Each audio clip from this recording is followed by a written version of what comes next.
my respects to their elders, both past and present, and I'll ask everyone to stand for a moment's silence to mark the passing of Bob Hawke.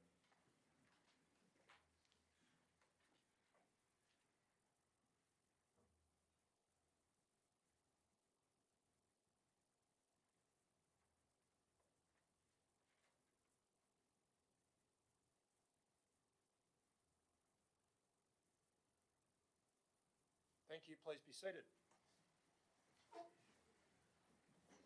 Councillor Porteous is the only councillor not in attendance. Is she on her way?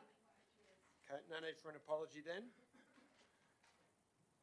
I'll notify the residents in the gallery that we webcast the proceedings of our meetings and they're recorded on YouTube. We let you know that in advance so that you're responsible for your public statements. Disclosures of interest, councillors. Are there any disclosures of interest tonight? Councillor Lockie. In relation to the item 3, I'm just a member of the Petersham RSL Club, so it's a non-significant, non-pecuniary. Councillor Lockie is making a non-significant, non-pecuniary declaration in relation to membership of the Petersham RSL. Any other declarations, councillors? Mr Mayor, if you don't mind. Yes. I think councillors should be aware by now that members of any sporting clubs or any club, registered clubs, do not have to make a statement about it. Agreed. Okay, if there's no further declarations, will someone move that that be accepted? Moved by Councillor Kiat, seconded by Councillor Stamoulis. All those in favour? Against? Declare that carried. I'll forego the moment of quiet contemplation given we've done that in commemoration already. Councillors, confirmation of the minutes of the meeting of the 14th of May. Does any councillor have any corrections or clarifications? If not, I will ask if anyone would like to move adoption of those. Moved by Councillor Passis, seconded by Councillor De Cruz. All those in favour? Against? Declare that carried. There are no condolences. Ma'am? Councillor Lockie. I've been asked to read the following statement at tonight's meeting. Apology to Mayor Darcy Byrne. On 29 August 2018, I published a post on Facebook of and concerning Mayor Darcy Byrne. I accept that the allegations made by others on my post were false and defamatory of his good character, and I apologise to Mayor Byrne for the embarrassment and hurt to feelings that it has caused him. Thank you for that. I accept that apology. Councillor Passis. Well, just because the other councillors that were also accused Point of order. Do we need speakers on this did point? not take legal action, I think by apologising, Point of order. the councillor has stated she Point of said order. the wrong I'll thing, call the meeting to order. and I think the apology should be to the other Point of order, councillors. Mayor. I'll call that the meeting were to, also I'm attempting to call the mentioned. meeting to order, Councillor Porteous. I also think the apology should be to the other councillors that were also. Councillor Byrne, you've been asked Councillor to, Byrne, it's a point of order. What are you doing? You're not doing anything. I'm attempting to call the Oh, meeting yeah, to order. You're not. You're allowing. You're currently interjecting, You're allowing Councillor. Councillor Yeah, I Passis am, to because finish you're not what doing she's I'm saying. happy to adjourn the meeting if everyone can't Please come do down. so. I have a right. You No, do you not don't. have a right. I- You have no right at all. No, you don't, Councillor Passis. Passis. And what Councillor you're doing is Passis, equally please resume your defamatory. seat for a moment. Okay. I'll be getting up again. Now, councillors, there's a resolution of the council requesting that councillors who have reviewed their statements and consider that they may have impugned other councillors to withdraw and apologise, which Councillor Lockie has just done to myself but not to other councillors. So I'd like to state for the record that I think that apology is owed to all of the councillors who were impugned and leave the matter there. That is still a live resolution of the council. Now, next item. Mayoral minutes. Point of order, Mayor. Yes. The point of order was raised. You did not address us in terms of the point of order. What's your point of order, Councillor Councillor? Passis did not have any right to speak, and you made no attempt to stop her speaking. Just a minute. I have every right to speak. No, I'm going to call the meeting to order. Councillors, I speak the truth. councillors, I'll call the meeting to order. I'll call the meeting to order. Councillors, councillors, okay. I'm going to adjourn the meeting for a period of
Okay, we'll resume the meeting. I'll ask everyone to be cognizant of the fact that we have young people who are in attendance tonight who've come to participate in our democratic discussion. Councillor Porteous? Yeah, I just wanted to apologise for Councillor Passis that I said on some occasions she doesn't speak the truth, so I apologise for that. Okay, that's withdrawn. I accept the apology. Okay, thank you for that. Let's get on with the business of the meeting. We have 2 mayoral minutes tonight, neither of which are controversial. I'm just looking for my copy of them though. Right. The first is in relation to off-leash dog walking in Callan Park. Recently, the New South Wales Government have installed new signs in Callan Park indicating that off-leash dog walking is now prohibited. That has not been a problem that I've been aware of in the past. There hasn't been any real conflict between dog walkers and other users of the park. There are restrictions, of course, around the sporting fields in Callan Park, where people are able to walk their dogs off-leash when sport's not taking place, but not while training or games are occurring. The member for Balmain has written to council and has made several public statements indicating that it's the council's decision to implement this ban, which is not the case. But for the purpose of clarification, I thought it would be useful for us to have a resolution of the council tonight confirming exactly what's our responsibility and what is not. And so I'm proposing that we resolve to write to the state government requesting a reversal of the ad hoc off-leash ban on off-leash dog walking in Callan Park. One of those off-leashes needs to be deleted, please. And the commencement of consultation with the community and park users about the management of companion animals in Callan Park. And secondly, that we note that we don't have jurisdiction to enforce that off-leash ban and therefore will not be doing so. So I will move that way. Councillor Passis? I have not seen the direction from the state government about this. Yeah. I'm asking you, or whoever has seen this, for what reason did they give for directing us to do this? And why have they decided to ban this? First of all, I'm all in favour of that. I do not believe dogs interact with people to be run free like that. I've seen too many people being bitten by dogs. Not everybody loves dogs.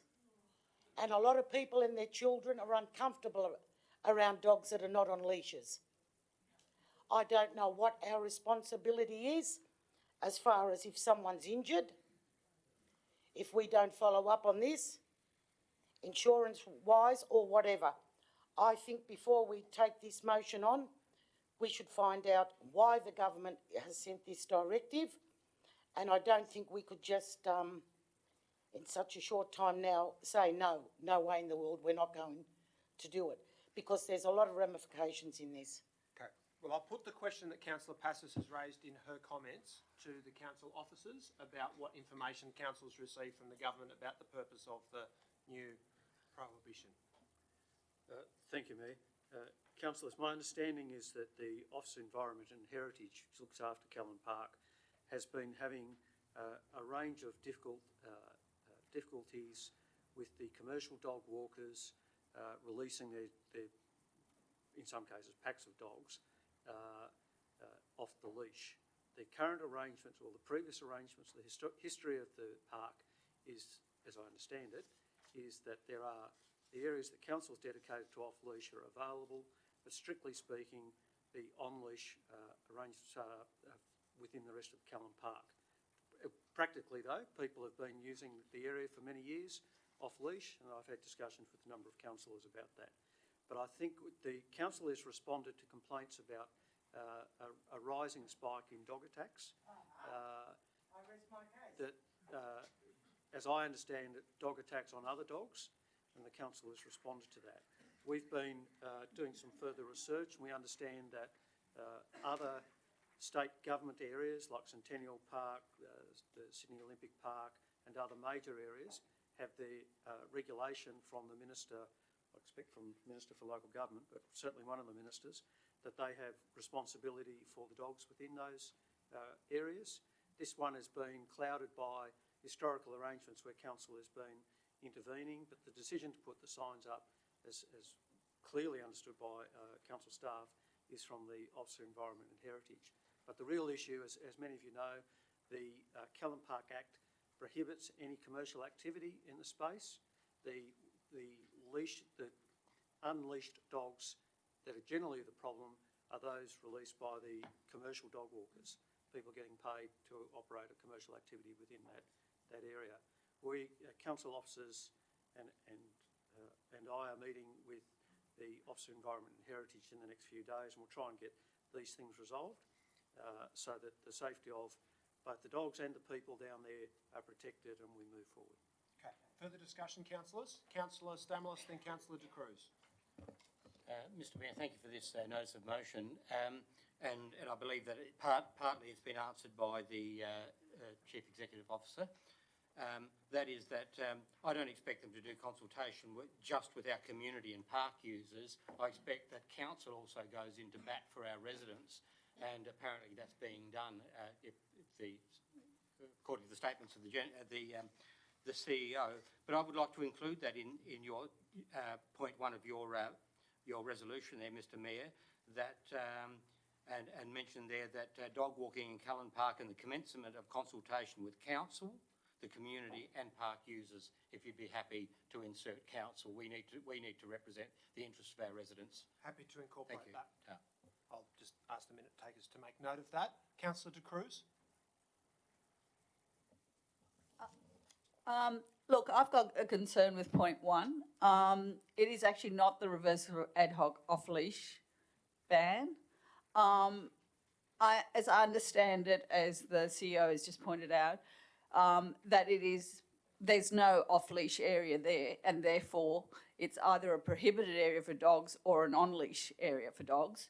I mean, I've myself been had a dog bound up to me and been abused by the owner, during which time the dog then ran on the road and had a car accident. So I guess what isn't clear here is, in fact, if that's what you're asking, is whether it is council's role to enforce the on-leash dog area outside what I believe council has responsibility for. And maybe you could clarify, maybe the CEO could clarify. I understand that there's some sporting fields there which council has jurisdiction on, but I'd also be interested in what the situation is with the bush care sites. I'll put that question to the CEO. Thank you, Councillor. As I indicated, we respond to complaints about attacks on people or dogs. I think that it's mainly been the dogs. That's been our concern, and I think the concern of the Office of Environment and Heritage. As you point out, the soccer fields there, off-leash areas which the council looks after, and it was discussed, I think, at the previous meeting about the use of those facilities. So I think the real issue that this comes to is just sorting out some arrangements with the Office of Environment and Heritage about the commercial dog walkers and the off-leash arrangements that may sit there. Generally, a lot of that site is on-leash, that's operated by the Office of Environment and Heritage rather than no dogs, but the practice has been for many years to allow people have allowed their dogs to run free. It's the spike in the number of commercial dog walkers releasing dogs that I think has caused the problem. Sorry, there's one other question, was about, do we know, is the bush care area... I'll put that question to the CEO. So I'll need to take that on notice and come back to you. Councillor Porteous. Yes, look, the longer-term historical way that this was managed was actually with Leichhardt Council proactively managing the compliance. And that came about because effectively there was no compliance at all in Callan Park, and that included putting in dog feces containers and basically seeking to put some compliance in. That was with the agreement of Schiffer, Sydney Harbour Foreshore Authority, which were the previous managers of the site. Obviously, with the management of the site moving over to Environment and Heritage, there have been some changes, but I'd be interested to know from the relevant officer, which I would assume would be the Deputy General Manager for assessments and compliance and many other things as well, where that relationship changed, because clearly at some stage that relationship has changed to a situation where we don't have that responsibility for the compliance anymore. Could you just clarify what has changed there, and who's responsible now for dog poo and different things like that? I'll put that question to the council officers. Thanks, councillor. Because I've been digging into this to some large extent, the discussions that had occurred a number of years ago between what was then the Office of Environment and Heritage about a memorandum of understanding between the former Leichhardt Council and the Office of Environment and Heritage was discussed but never finalised. And I think what's changed is that there's not been any particular change from council, but what's changed is that the Office of Environment and Heritage, as I understand it, have been proactive in getting these signs up about the on-leash, which is what sparked all of the angst down at Callan Park. They're the sorts of issues that we're trying to resolve with them at the moment, and I'll undertake to report back subsequent to that meeting. Any further discussion? I'll just make one other comment, and I guess my concern is that we don't leave a situation where in fact there's no compliance in Callan Park, because that was the previous state, and it was actually very detrimental both for dog owners and for non-dog owners, because there was, when you have no control, then it actually does become a dangerous situation. So I would urge our CEO in the discussions and that to please make sure that the result is that we continue to have compliance. I'm happy to support the mayoral minute tonight, but I do want to make sure that we don't lose compliance in Callan Park, because otherwise I think we are putting people and dogs at risk. Okay. Thanks, councillor. Perhaps just a quick response. Look, we take the safety of both the people and their companion animals very seriously. There does need to be a resolution of this issue with the, down there the other day, quite large packs of dogs released by commercial operators, not 4 dogs or 6 dogs, but 10 to 12 and 15 dogs per dog walker, and they're letting them off the leash. It does create a safety hazard. We're very conscious of the responsibilities about maintaining the safety, and I think what we will be urging is that the Office of Environment and Heritage have a look at the Centennial Park arrangements, the regulations under the ministerial control, or alternatively, we formalise a memorandum of understanding that we're undertaking this work on behalf of the Office of Environment and Heritage, and indeed keeping the residents safe, that there's some arrangement about making those things happen. And then what happens about the commercial dog walkers is going to be a significant issue in that discussion. Okay. But we'll always look to the safety. Councillor, you've already spoken to the matter.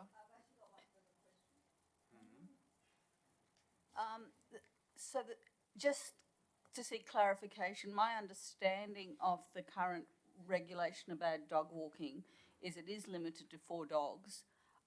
So is that on council streets those 10 dogs are being walked? The issue is releasing the dogs from the leashes in Callan Park. They're well over the 4. If they're out on council roads, it's a different discussion.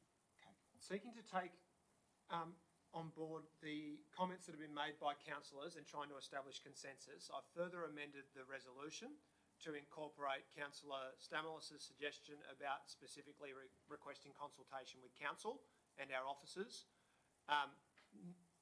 In addition to that,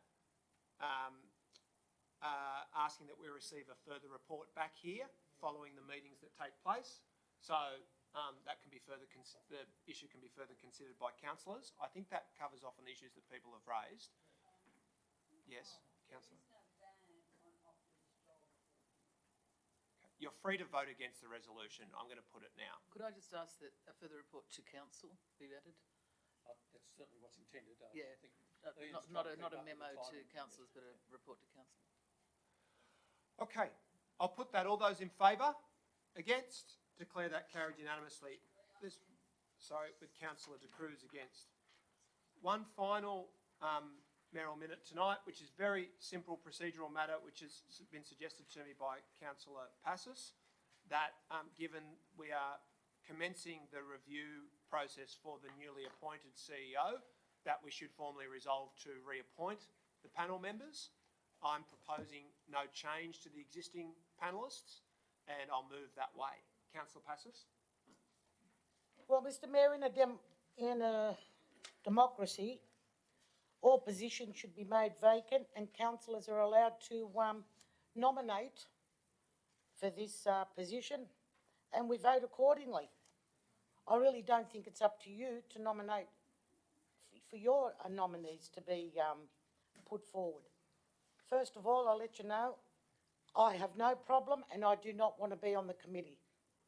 If I want to review the general manager, I'll pick up the phone, talk to him, tell him off, or get on very well with him off the record. If I'm not happy with him, I'll tell him on the phone. So I don't want to be on the panel. But I do think all the positions should be vacant, and councillors could nominate each other or themselves. I think that's the way it should be done. Okay, thank you for that. I'll take that up in a constructive way in my right of reply. Is there anyone else who wishes to speak to the matter? Councillor Stamoulis? Mr Mayor, there might be an opportunity for you to inform councillors as to when this might take place. Thank you. Okay, I'll put that question to the CEO. Thanks, Councillor. I think we're aiming to have the first discussion June 10, 11, just after Queen's birthday. I spoke with the facilitator this morning, and there's some paperwork issues that need to be resolved, and we'll get that out to the panel members. Okay. Is there any councillor who is currently on the panel who wishes to step down? Is there any councillor who's not currently on the panel who wishes to be appointed? Okay, if not, I'll move that resolution. All those in favour? Against? Declare that carried. With Councillor Passos against. That brings us to the hearing from the registered speakers tonight. So, we have two items tonight for which there are registered speakers. The first is item 1, increasing sporting participation. Sporting participation and capacity through synthetic turf field development. And the second is item 4, draft impounding policy and protocol. We have 3 registered speakers for the recommendation for item 1 and 1 against, and we have 2 registered speakers for in favour of the recommendation for item 4. I've been informed just prior to commencement that the first registered speaker for item 1 wishes to withdraw. That's a young person who's in attendance tonight, but there's another replacement speaker who would potentially like to replace them. So I'm just going to skip the first person registered and go to the second registered person while we work out who else is there who would like to speak. And that is Sharon Laura of Haberfield. Sharon? Just before we commence, please come forward, Sharon. Each speaker tonight is entitled to speak for 3 minutes. You will hear a warning bell or buzzer. No need. No, there's no need. You'll hear a warning buzzer after 2.5 minutes, which is an indication that it's time to wrap up, and then another buzzer after 3 minutes, at which time I'll ask you to sit down and conclude your remarks. Sharon, over to you. Yes? There's another speaker, Leonie Sinclair, who didn't have time to register today. She would be speaking against. She's only got a very short little comment to make. I'll ask her to liaise with the council officers. Sharon, over to you. Okay, I'm here tonight to ask you not to support the recommendations of artificial grass on sporting grounds. I ask you not to proceed with this at Tempe or consider its rollout on any other ground until Council has properly researched and compared the full impacts and costs of artificial turf against natural grass. I also ask that prior to Council making any decision regards the widespread use of artificial turf, that residents are engaged and given the opportunity to have a say. It is not too late, and it is very important that the wider community gets the chance to be informed. Is this not what local democracy is all about? We have to come up with solutions that are not going to harm the environment, our health, or blow the budget. I request an open process that allows both residents and councillors to receive more detailed, evidence-based information before final decisions are made. What evidence supports the assertions made about the environmental and sport user concerns in the one-page 7-point attachment to item 1? Where is the evidence that injury rates associated with the artificial surfaces can be managed and reduced by maintenance on surfaces? And how much will that maintenance cost, and how much are injuries reduced? Exactly what evidence is being relied upon to manage cancer risk and health concerns associated with the use of artificial grass? Where is this data? How was it collected? And who has interpreted it? How effective and how much is it going to cost to keep microplastics from artificial turf out of our local waterways? Significant increased heat is associated with artificial turf for players, spectators and surrounding environment. What are the costs to council of providing heat relief to the wider community who live near heat islands created by artificial surfaces, particularly given that field irrigation is not believed to be an effective solution to the increased heat problem? I learnt about this agenda item by reading a daily paper on the weekend. I then checked the business papers and initially thought that the support attachment was not downloading properly for me.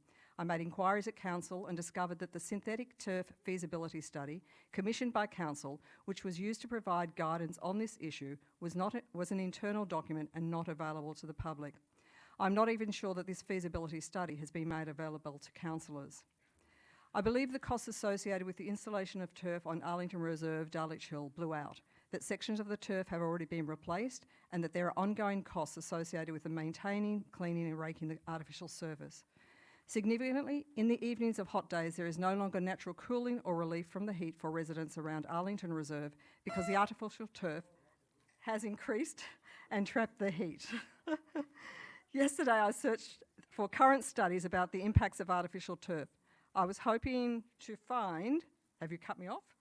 I was hoping to find that my past concerns about adverse impacts would now be unfounded. This was not the case. It is clear that the jury is still out on the long-term health impacts and environmental concerns are increasing as the climate is changing. I'm not sure if the cost-benefit ratio of artificial versus natural, so I'm asking you not to move forward with this.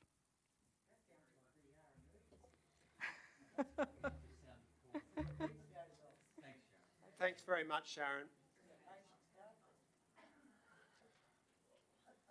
For those of you who haven't been here at previous meetings, we've recently had a new buzzer system installed, and there's some controversy around how healthy and appropriate it is. Okay, next registered speaker is Ruby Bruce of Leichhardt.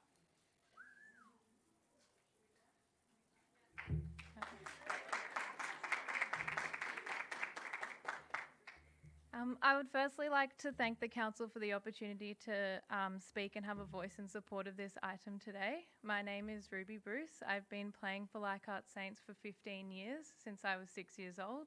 For the past 4 years, I've worked on the fields as a duty officer, and for the past 2 years, I have volunteered on the Saints Committee. During this time, I have witnessed women's participation in football grow exponentially. This will not be able to progress any further, however, if our needs for field space are not met. I am playing in an all-age women's team this year. Some of my teammates are here tonight to show you how much this means to us. This season of 15 games, we will play 1 at a home field because of the lack of field space in the Inner West Council area. The former Leichhardt Council area has the least green space per capita of any council in Australia. If we can't create more space, we need to create parks that can be used more. Grass fields can be used for 28 hours per week, and halfway through the season, we're playing in soil. Synthetic pitches double the time each field can be used as they don't need rest. Being able to play the game we love and close to home is important. The physical and mental health, social and community benefits are massive. If we had a synthetic pitch, I know that our committee would work to make this one of the best run and used facilities for girls and women in our local area. Thank you. Thank you very much. It's very well spoken. Our next registered speaker is Lisa Schaefer of Annandale.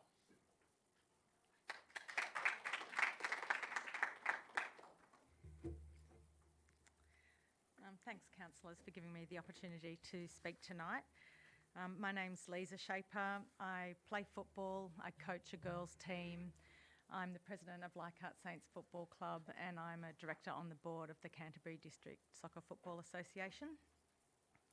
And many people in this room will know me because in the last 10 years I've made an enormous effort to increase the participation and opportunities of girls and women in playing soccer in this area.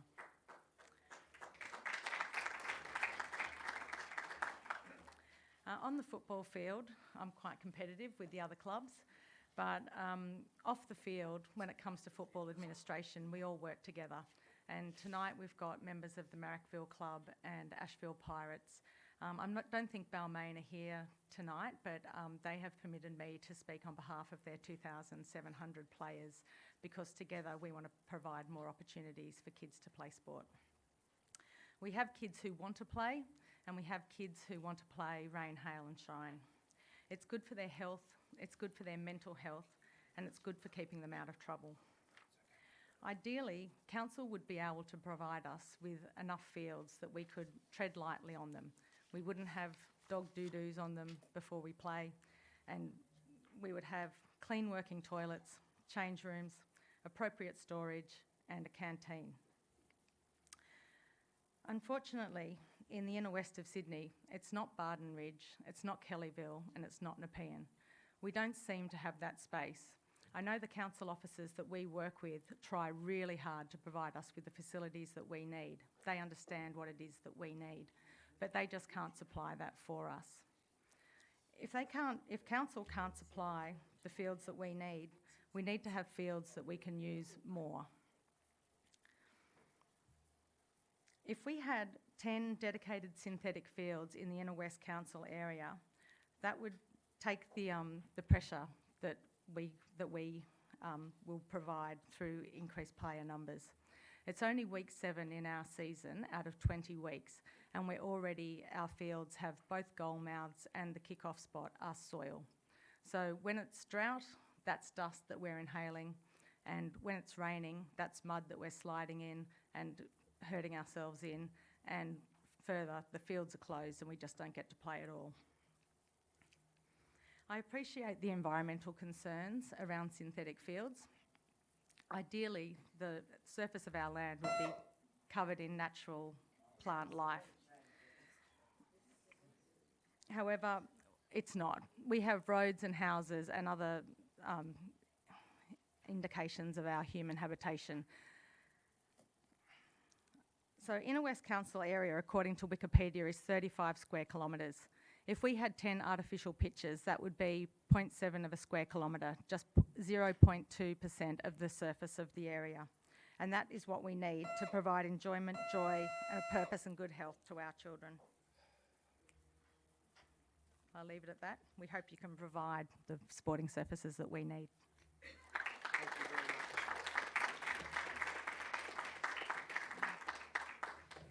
If councillors would like any more information, we have some documents here on Smart Guide to Synthetic Sports Fields. Thank you very much. I'll ask one of the council officers to collect those if possible. Now, the replacement speaker that I referred to previously, I understand, is Mackenzie Davis. Is Mackenzie here? Mackenzie, do you want to come forward and let us know your views?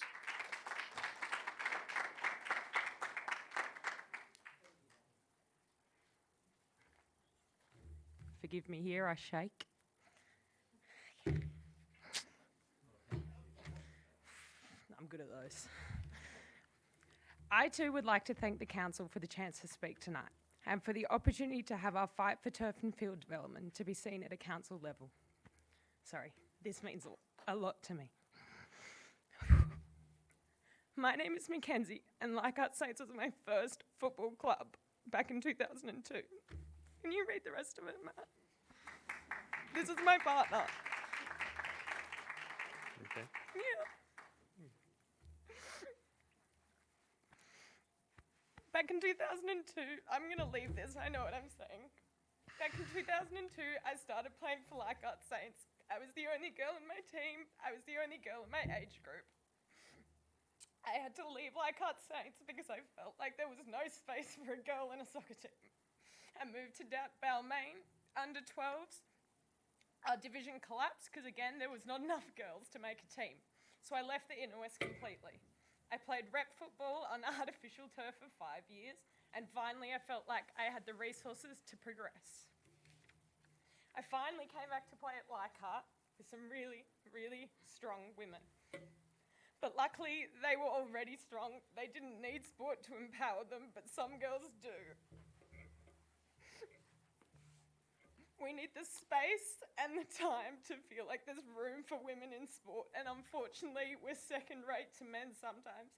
Sometimes we're playing on dust. You're never second-rate. Oh, but I think that's what I'm saying, so that's all right.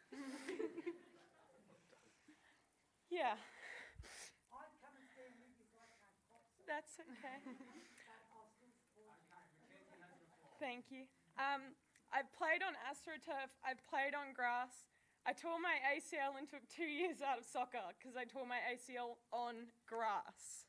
I've played on both facilities. I currently coach at a club that gets AstroTurf. I run an under-10 girls team of fantastic girls who feel like they deserve a place in sport because we give them the time and we give them the facilities. I really, really believe that these AstroTurf pitches are going to make young girls believe that they have a space in sport, because not all of us are strong enough to play even when we feel like we don't have a spot.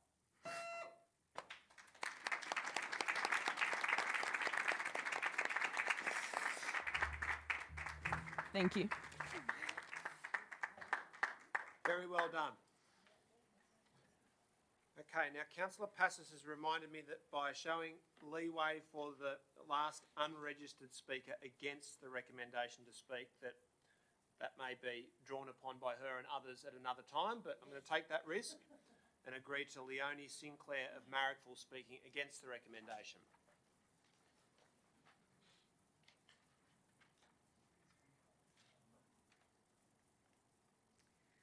Thank you.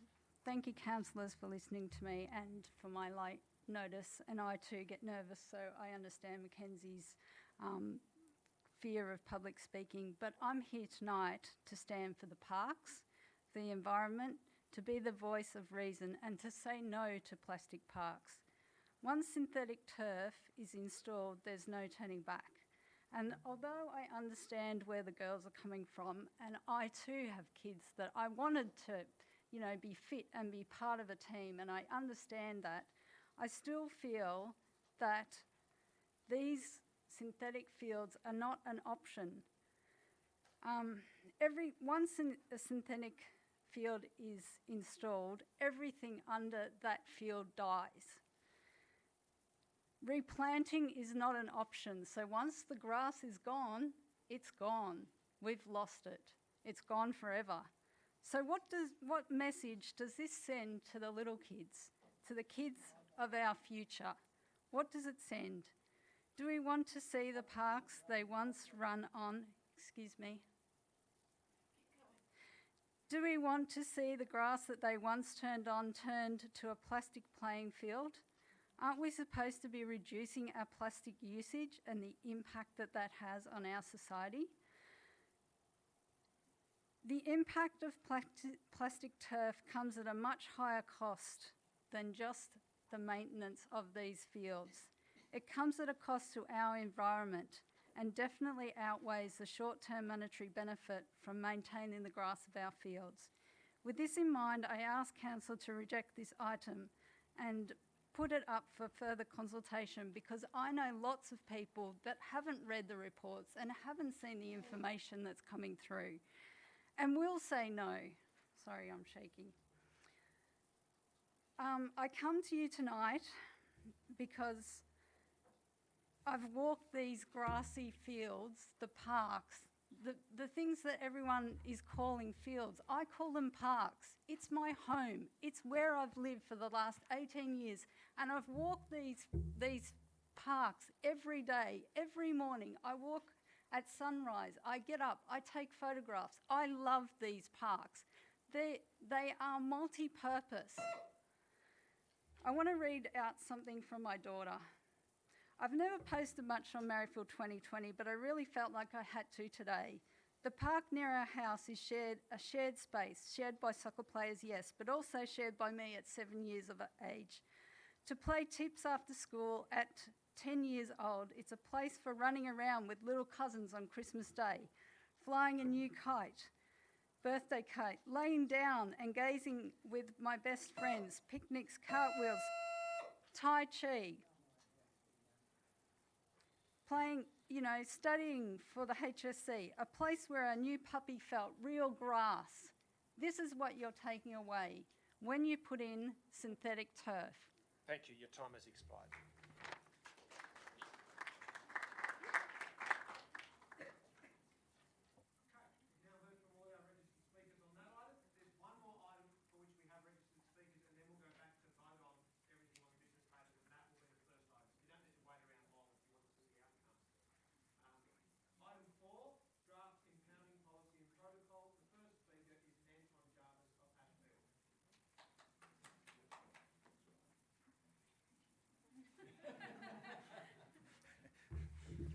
Any applause, always welcome. Thank you for the opportunity to speak to the council tonight. I'm speaking on behalf of a group of residents who've called ourselves the Tidy Ashfield Group. We came together because we were so utterly sick and tired of living in streets strewn with discarded rubbish, not on council clean-up day, and trolleys, and more trolleys, and more trolleys, and litter as well. So a lot of people have come together, and I would suggest that what I'm saying about Ashfield is probably reflective of the whole of the Inner West. So we very much support the protocol, the policy on impounding shopping trolleys, because the supermarkets at Ashfield Mall anyway, or the stores, have willfully ignored requests from the council and ourselves for months, probably years. They don't respond. They don't take what council officers ask them to do sensibly at all. They're just thinking about their bottom line. The manager of Ashfield Mall tells us that the reason the outside escalator is broken so often is because people attempt, would you believe, to put trolleys on it. That's why you can't use it a lot of the time. We very much support the policy. We are concerned, though, that if you don't keep the supermarkets on a really tight leash, they won't do a thing. So you must give them a very short amount of time to get their act together. You must fine them if they don't do it correctly. And you must take their trolleys away if it's the only way of them actually taking action.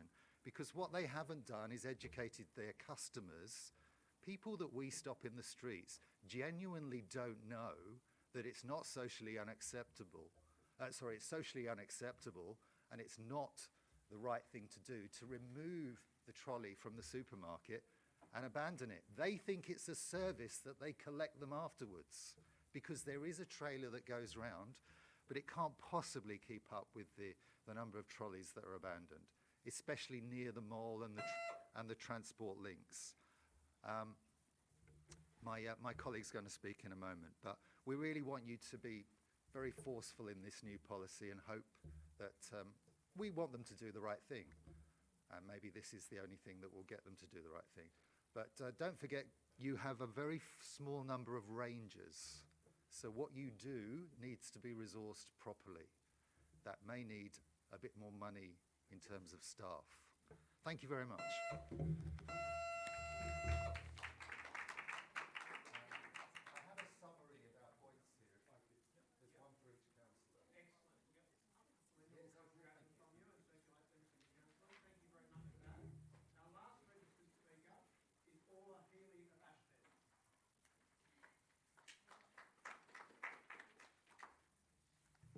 Hello everyone, thank you for listening to us.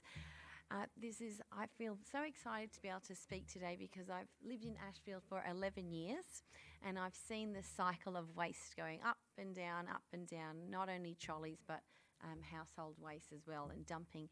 And I was thinking about it the other day I thought, why is there such fluctuations? And I remember when I first moved to Ashfield, there were really good educational posters on the telegraph poles outside of my building, and it used to say, please don't dump, it's illegal to dump, and they'd have pictures of all those mattresses and all that sort of stuff. And it's saying, not dob in someone, but, you know, these are the right avenues to take. And we also had it in our strata building in our foyer. So there was some education for people, and there was a lot of transient people in our street. I'm in Alt Street. There's a lot of medium density apartments and a lot of international young students as well. So I've stopped many people when I'm dog walking, and I've stopped them and saying, can you please return that shopping trolley? And they laugh at me and they say, oh, don't worry, you silly lady. The council pick it up all the time, don't worry. And they do it every Tuesday. My next door neighbours do it every day. And I say, please take it back. And they just laugh at me because there's no education. They just think they're borrowing it. They don't realise that they're stealing it. And I would really like you to bring back the posters that deter people, maybe on our telegraph poles, or maybe towards the exit of the shopping centre, or could you please bring back those rangers that find people as they are leaving the building in Ashfield Mall? I know there's several exits to the shopping mall, but something needs to be done. I know that what you're doing is fantastic. Your policy is really great, but I don't think anything's going to change. The quantity of stolen shopping trolleys is not going to change if there's no education to prevent people from doing it or deter them. So there's currently no fine. I can't even ring the police. They really won't do anything about it. My next door neighbour does it every Tuesday. She does her groceries, steals it, and then she doesn't put it in front of her lawn, in front of her building. She puts it on mine. So at the moment there's 3 trolleys in front of my house, and this morning when I was going to work, I had to stop my car and move 3 trolleys out of my driveway. And the person across the road, there was a trolley banging onto their car. So it had fallen off. You know, it was windy the other night, and it bumped into someone's car, and it's caused some paint damage. So I don't know what your streets are like, but Alt Street is a disaster, and we need some posters to deter people. Thank you so much for your time.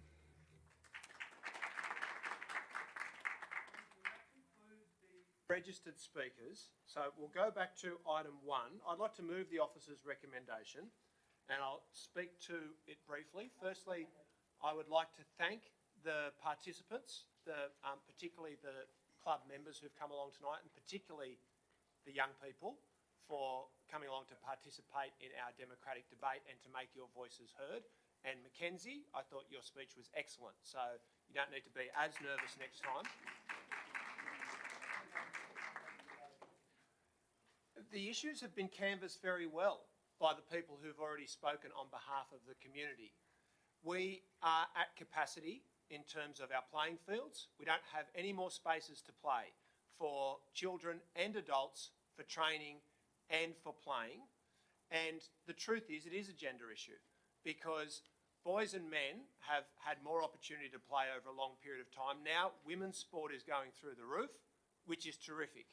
But if there's not additional capacity, then what that will mean is girls being turned away.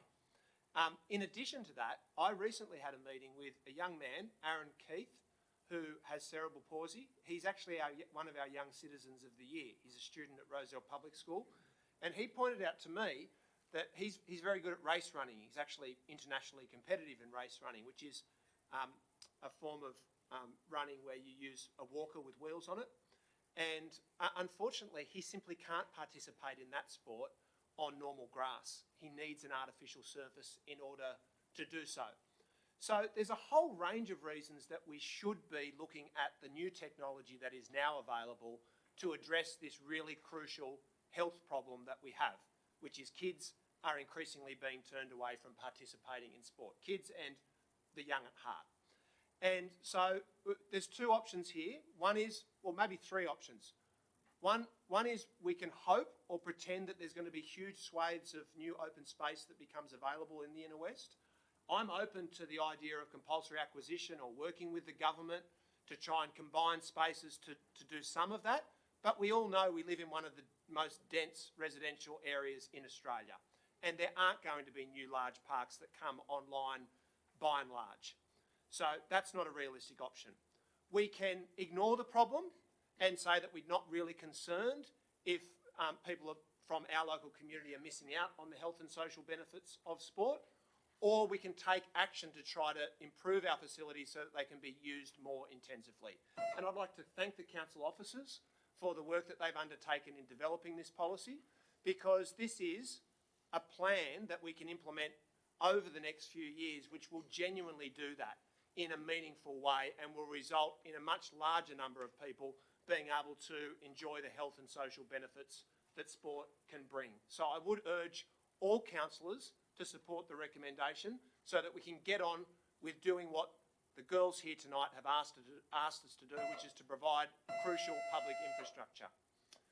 Now, I've got a seconder from Councillor Passos. Do you wish to speak to it, Councillor Passos? Yeah, I'll speak again. Okay. Councillor Drury? Yes. Thank you, Mayor. And I thank the officers for this report and the recommendation that I wholeheartedly endorse. I also thank the speakers for coming up, speaking both for and against this recommendation. I, for one, have always advocated that sport in our community is a very powerful and positive influence. It's positive in terms of individuals' health, their well-being and their sociability. It's positive in terms of building our community. The biggest community groups we have in the inner west are our sporting clubs. They are bigger, they contain more members than any other club or association. They are bigger than our local churches. They bring people together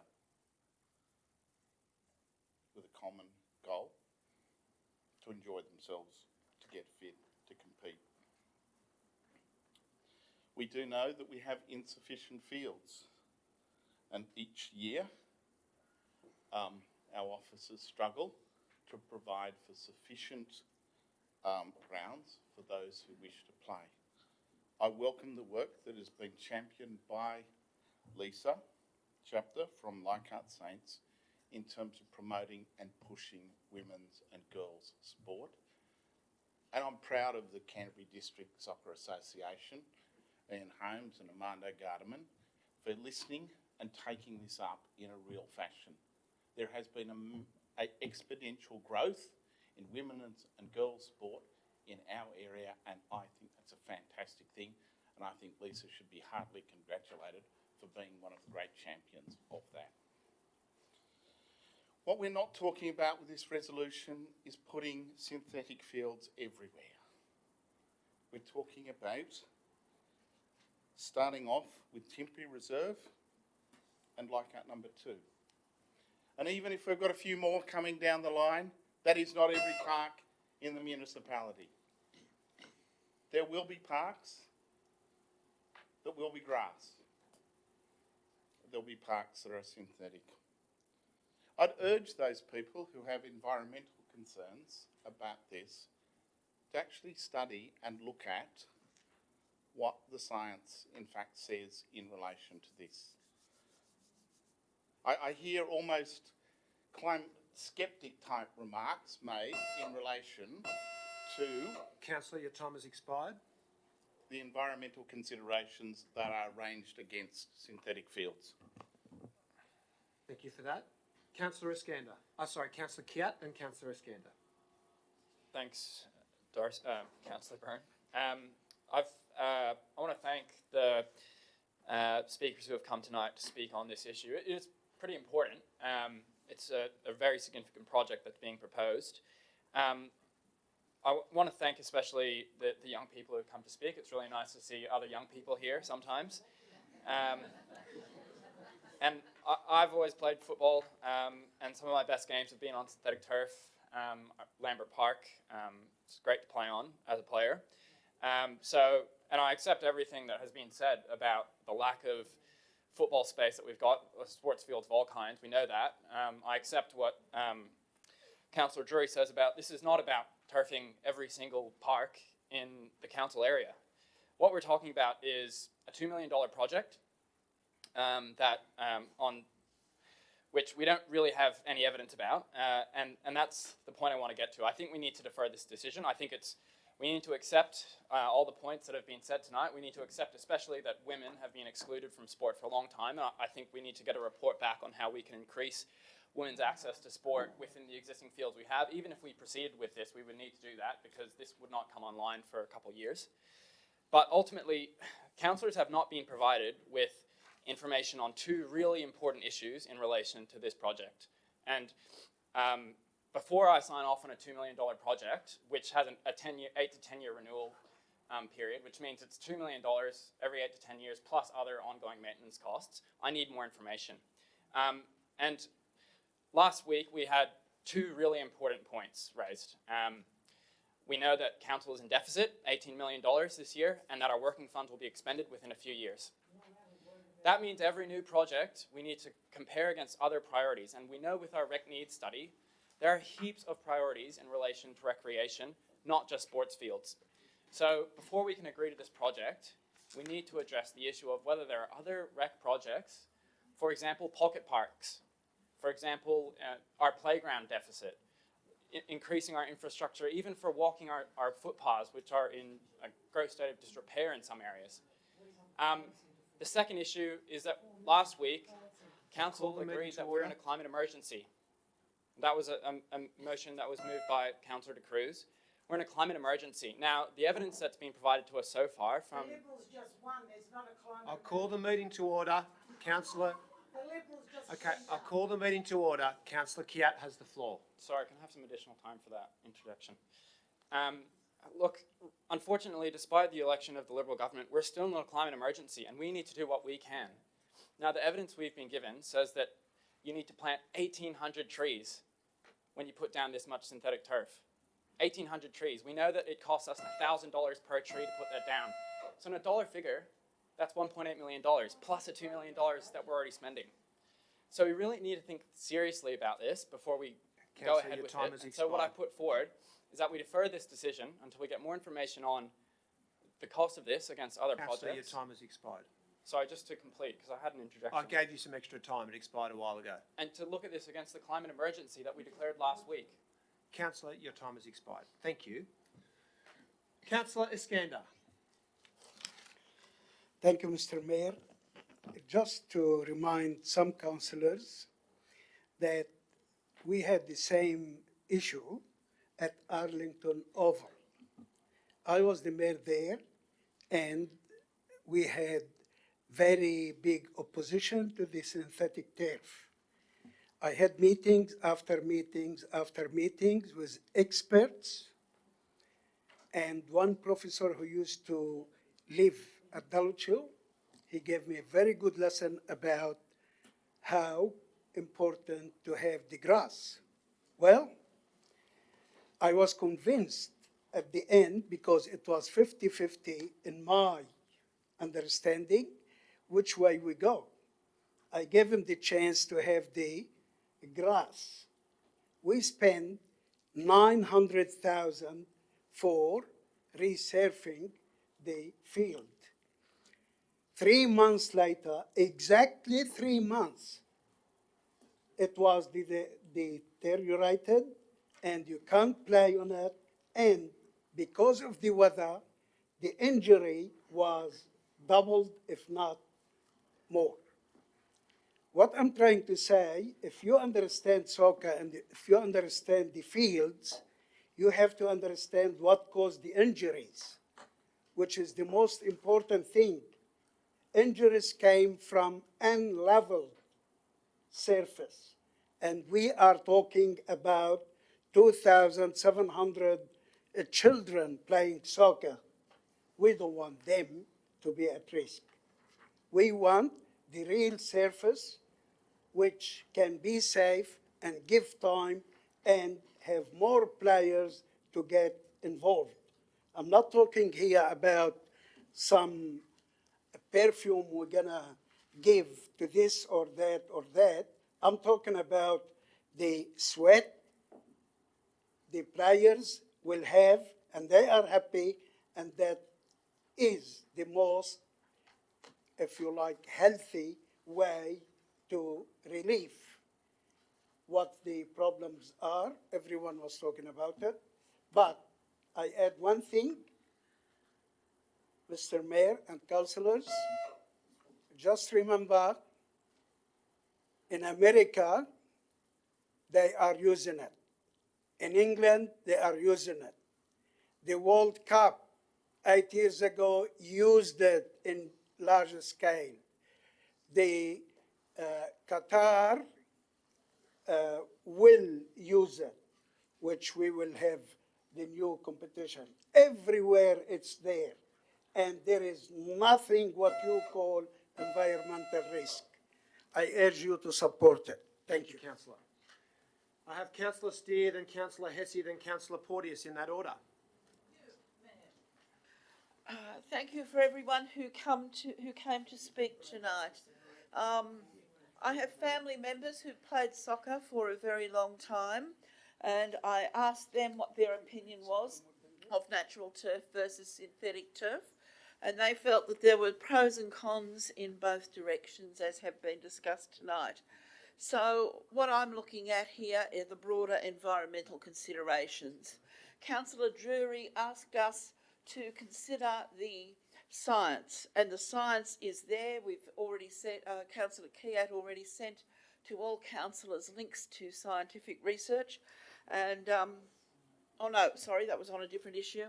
And I sent around the WA, a link to the WA report analysing the difference between synthetic turf and natural turf. And it is quite clear from reading this report that while there are advantages to sports players from synthetic turf, there is no advantage to the environment in having synthetic turf. It is a myth that synthetic turf is set and forget. You lay it down and you don't have to replace it for 10 years and you don't have to do anything to it. It requires quite high maintenance to make sure that it is in good condition, that it is free of algae and bacteria, and above all, in Australia, that it is well watered to make sure that it is not a heat sink. This makes it no different to natural grass, which must also be well watered to make it grow. But the difference is that natural grass is a carbon sink. It actually locks carbon dioxide from the atmosphere into its little grass leaves and protects us from that while giving us back oxygen. And that can be measured. An average family lawn in a suburban area provides enough oxygen for the family of 4 that might live there. So how much more oxygen and water, oxygen will be provided by our parks? They are the lungs of the inner west, and that is why we need them. We need green spaces for many, many reasons, many of which are set out in the recreation needs study, but most of all, we need them to protect our air. We live in the most air polluted area in the whole of Sydney, as we all know, and the only way that we can keep the air clean is by maintaining our natural assets. Furthermore, the water that is used is comparable to the amount of water used for watering, and so there is no great saving there. As we have committed to a climate emergency, as we recognise climate change, we need to actually act on this and ensure that we stay with natural turf. Thanks, Chair. I too would like to thank all the speakers, both for and against the matter tonight. This is a really important issue. As someone who spent 48 years on and off playing soccer football, I retired last year when my Achilles tendons decided I was going to retire. And I'm very pleased that it was in my last game, even though I was playing on one leg. We beat Balmain 3-1, which was an especially good thing, I have to say. It's always good to beat Balmain, especially if you're a South supporter.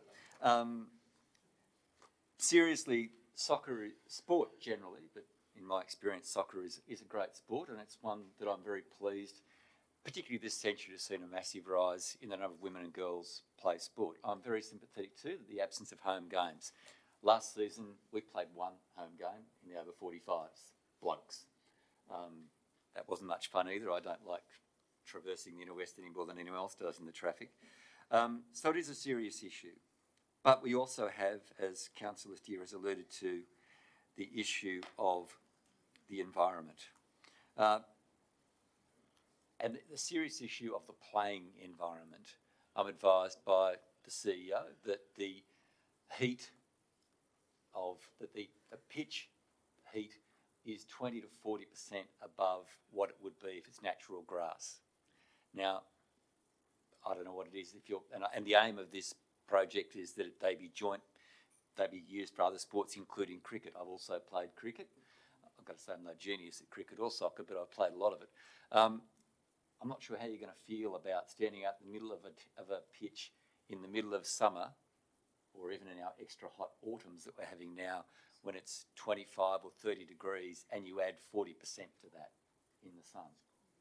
It's all very well to say you can have the ref blow time out for extra drinks and extra space, except you've got someone coming up behind you. This is a serious issue about how we manage our environment and what we leave behind, because there is more to life than sport, much as the kid in me, because there's still a 10-year-old from Nowra who ran around for Nowra Rovers back in 1970, who would rather play sport than almost anything else, and certainly would much rather play sport than be here. But there are a whole lot of things that are more important than sport. And we've got to balance those out. And that's the decision we are asked to make as councillors. And I know that you think there are more important things in sport as well, important as they are. I think what I'd like to ask the mover of the amendment if he would add, if he's gone, he's here, I'm sure, provide that we add that we need to provide a feasibility study. And I would echo those concerns that we haven't been provided with any serious information on which to make this significant investment of public funds. Thanks.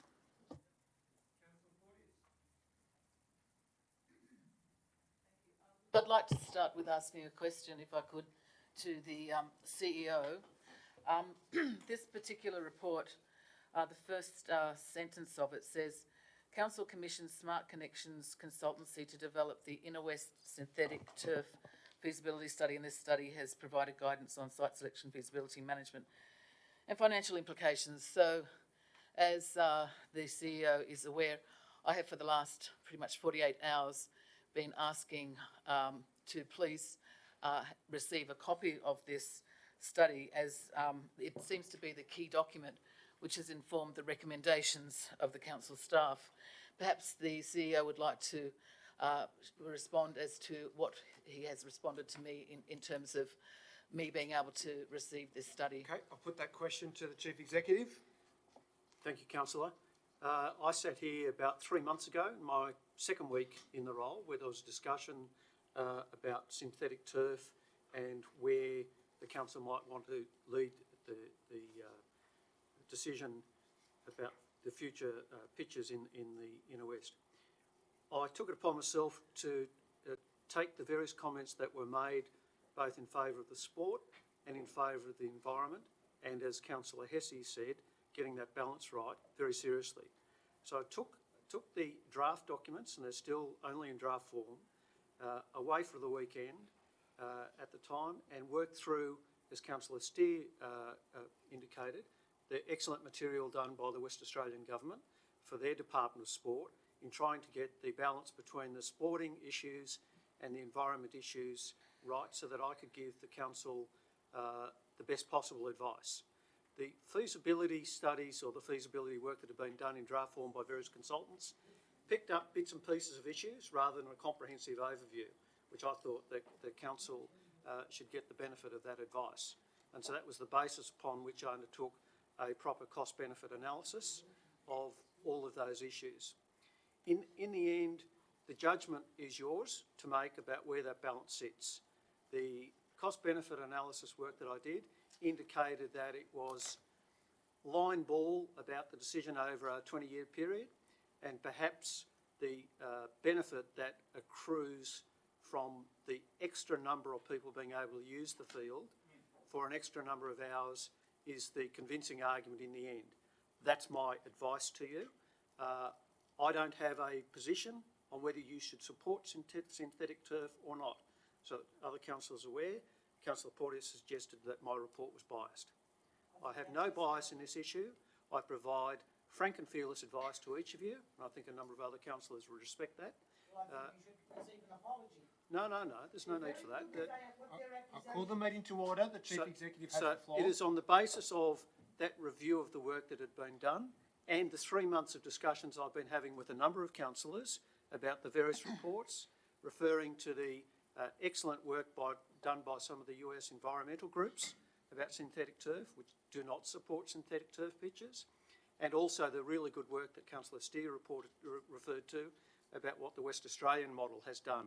So I tried to pull all of that information together, undertake an assessment and give you the benefit of what I thought was the best advice available. Councillor Porteous. So just as a follow-up question, because the CEO has gone into territory that I wasn't intending to go into, but as he's gone there. Right. So the CEO provided councillors with a half-page memo, which was his basically saying that he supported the synthetic turf and he would leave it up to us to make our decision. Basically what he's now said is that he's done this other research as well. Where is that provided to the community? Because at the end of the day, we are accountable to the wider community. We have to be transparent in all our decision-making processes. Can I put that question where to is the that Chief in this Executive? report? I'll put that question to the Chief Executive. Thank you, Councillor. Again, as I've indicated over the last 3 months, I've been corresponding with you and others about the various reports that are available, including that material I referred to, both the West Australian material and the people opposed to the synthetic turf. I'm happy to make those reports available. Okay, so I'll now speak. Look, basically, this is a terrible, terrible process that we've gone through.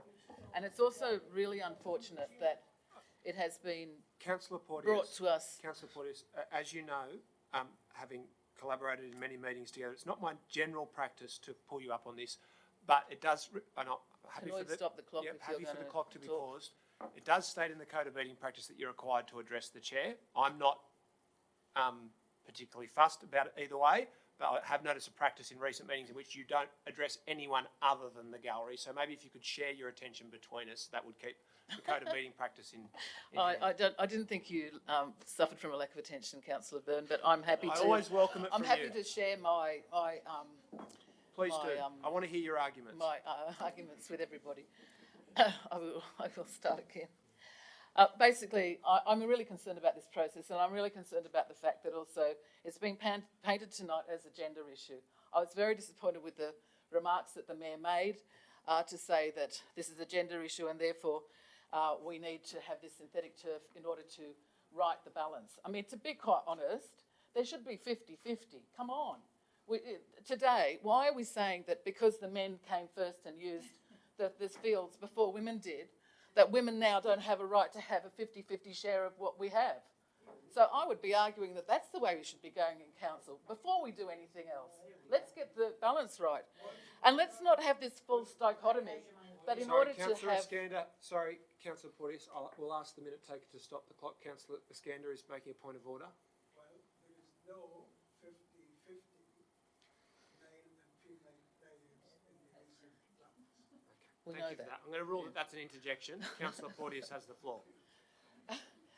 And so then we come to this false dichotomy that in order for us to ensure that we have the sporting fields that we need for our women to be able to play sport, we have to therefore have synthetic turf. I think it's a false dichotomy. It's actually asking the wrong questions for the wrong reasons. If we don't allocate the right number of fields for women's sport, then we should be allocating the right number of fields. But then there's a separate issue. Do we want synthetic fields in the municipality? Yes, we already have 2. Do we want more? And then I think we have to ask, well, what is the evidence that we're looking at? And what I'm actually quite distressed about it, to be honest, which is why I was probably a little bit more active than usual at the beginning of the meeting.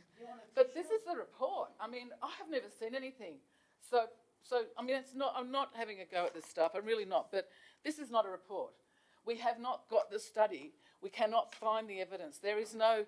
The CEO tells us that he's done a cost-benefit analysis. That might be a benefit to him, but he hasn't actually shared that breakdown with us. We do not have the cost-benefit analysis.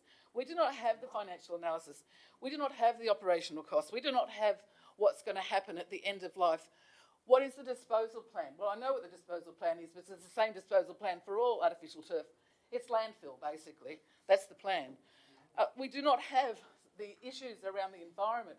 We do not have the competing arguments about whether there are reasons that we should be using natural turf instead of synthetic turf. There's so many things that we do not have in order to make this decision. And what's really upsetting for me is not only do we as councillors not have that, but you as the community do not have that. So it's come down to an argument which is actually the wrong argument to have. We need to have that argument in front of us. We need to have proper process. We need to respect the community by being transparent and by being accountable to the community and providing them with all of the information we need. And we need to just respect democratic processes by ensuring that councillors are provided with all of the information that they need. None of that has happened. We might also just write, vote for the artificial turf because we're not going to give you any information. End of story. Because effectively, we have no information here to make any sort of decision. And I really think that tonight, the only way councillors should be voting if they are sincere in the fact that they want to support local democracy, accountability and transparency, is to vote for the foreshadowed motion of Councillor Kier. Thank you. Thank you. Councillor De Cruz and then Councillor Lockie. Thank you. Thank you, Lisa and Ruby, for coming in and speaking. I share your angst as I've been fortunate to play sport all my life, not football of any code. However, I've played netball, softball, hockey, golf, no gold medals. I participate in sport and I actually believe that is the point. I actually think we need to put more into encouraging people and enabling people to play sport. And when I say people, that's not males, that is women to play sport. I guess at the time when I was playing sport, football was not a popular girls' activity, but that I guess has changed. Nonetheless, there are still girls playing netball and other sports. And I think this is the concern about picking out one project at Tempe. You've actually also mentioned the fact that you need 10 grounds at some stage in the 10 artificial turf grounds for football. Now, I think what we actually need is a look at all our sports grounds and exactly what we need and for what sports.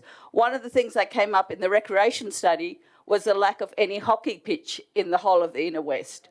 So there's a sport that isn't covered, and there's a sport that has been played on artificial turf for the longest.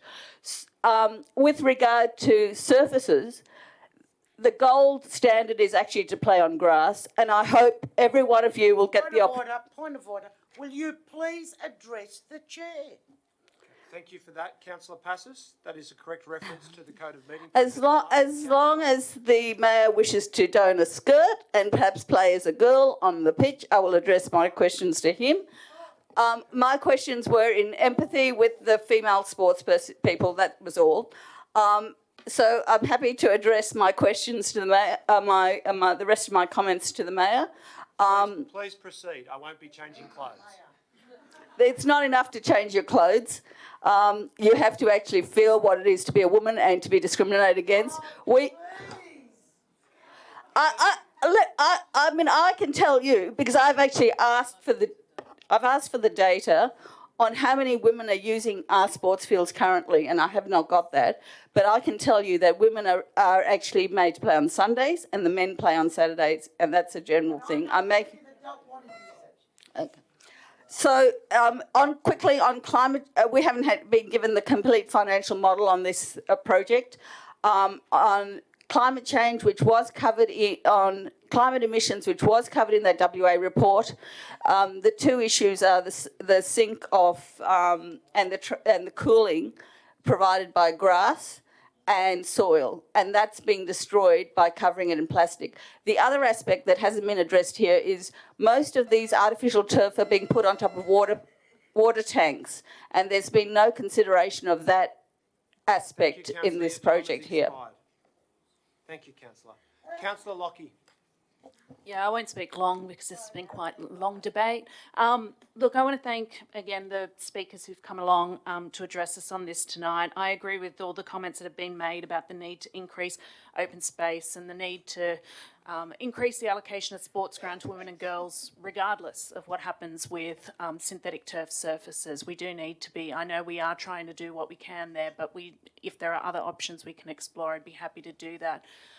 Look, I'll be just supporting the deferral tonight, even though it contains probably a bit more information than I probably would need to go to the next stage of the decision-making process. I personally would have been happy to just receive the feasibility study that is referred to in the report that presumably lays out all of the reasons why we're being asked to endorse Tempe Reserve first and foremost as a location, and then Leichhardt Oval number 2.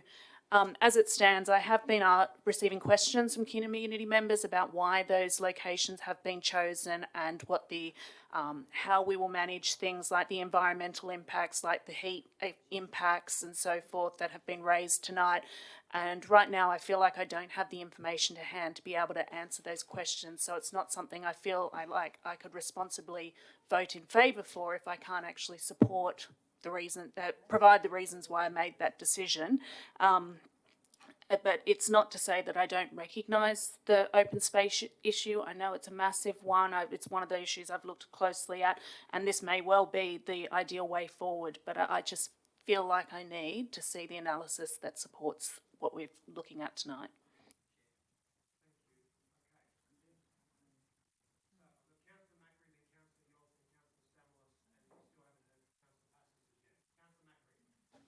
Thanks, Chair. I myself too would like to thank the speakers. I look at them as fellow sports people. I played a lot of sport when I was younger, and I know how important it is in young people's lives to give us the social skills and give us fitness and take us away from, it's a release from the pressure of normal life, and a lot of people do enjoy that, and I took a lot out of it. I encouraged all my kids to play sport. I still do, even though my son broke his wrist last night playing indoor soccer, but that's another story. On what surface? I don't know. I wasn't there.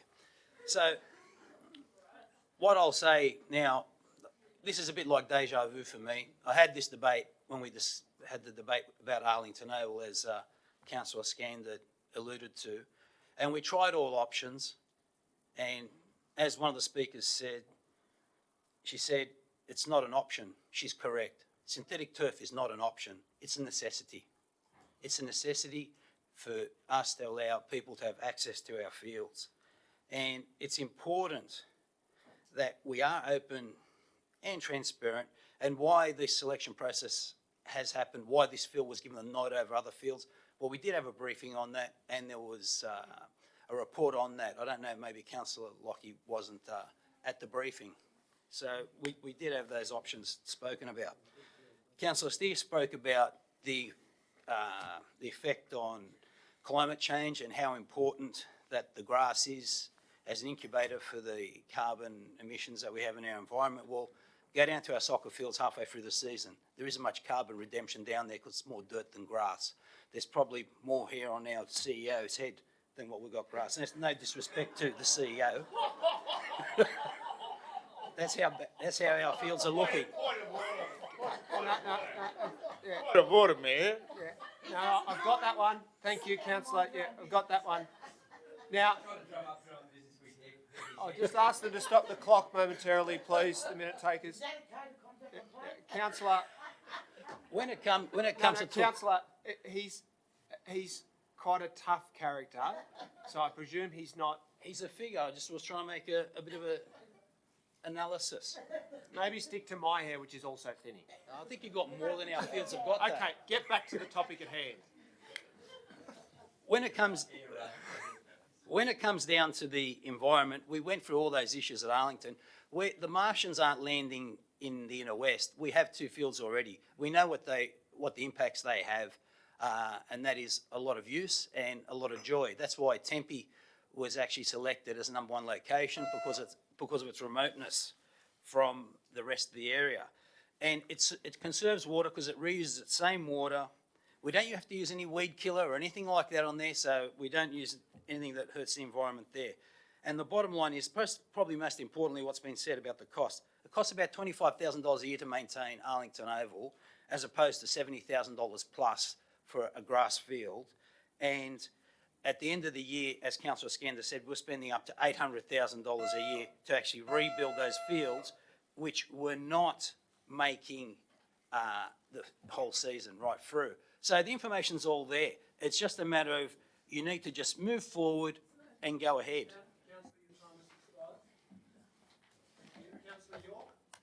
Yeah, I'd like to also begin by thanking the speakers that spoke tonight, but I won't begin by disclosing my personal sporting habits. I don't think that's required as part of this debate. In fact, I don't think anyone here has any interest in that. I certainly don't.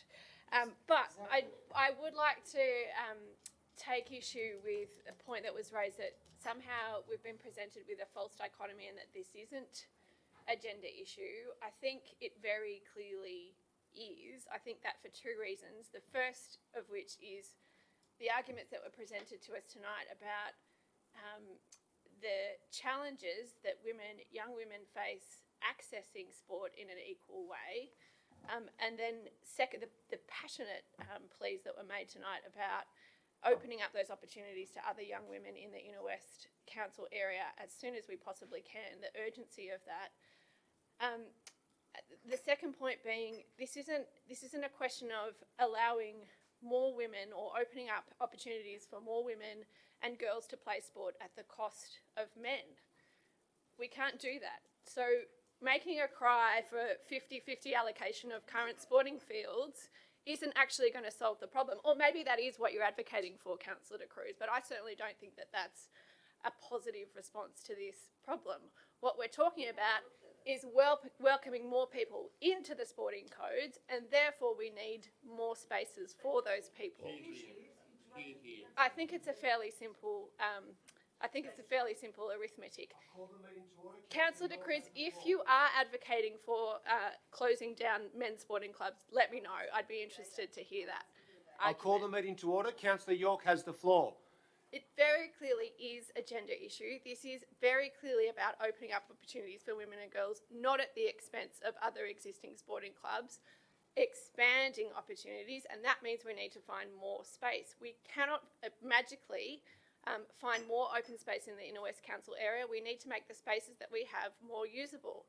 Now, the second thing that's concerning to me this evening is I can't understand why the line has been drawn at these particular fields, why it is suddenly outrageous that these two fields, possibly two fields, should be artificially turfed, when we all, each of us, on this council and in our individual lives, make compromises about the environment and our effect on it every single day.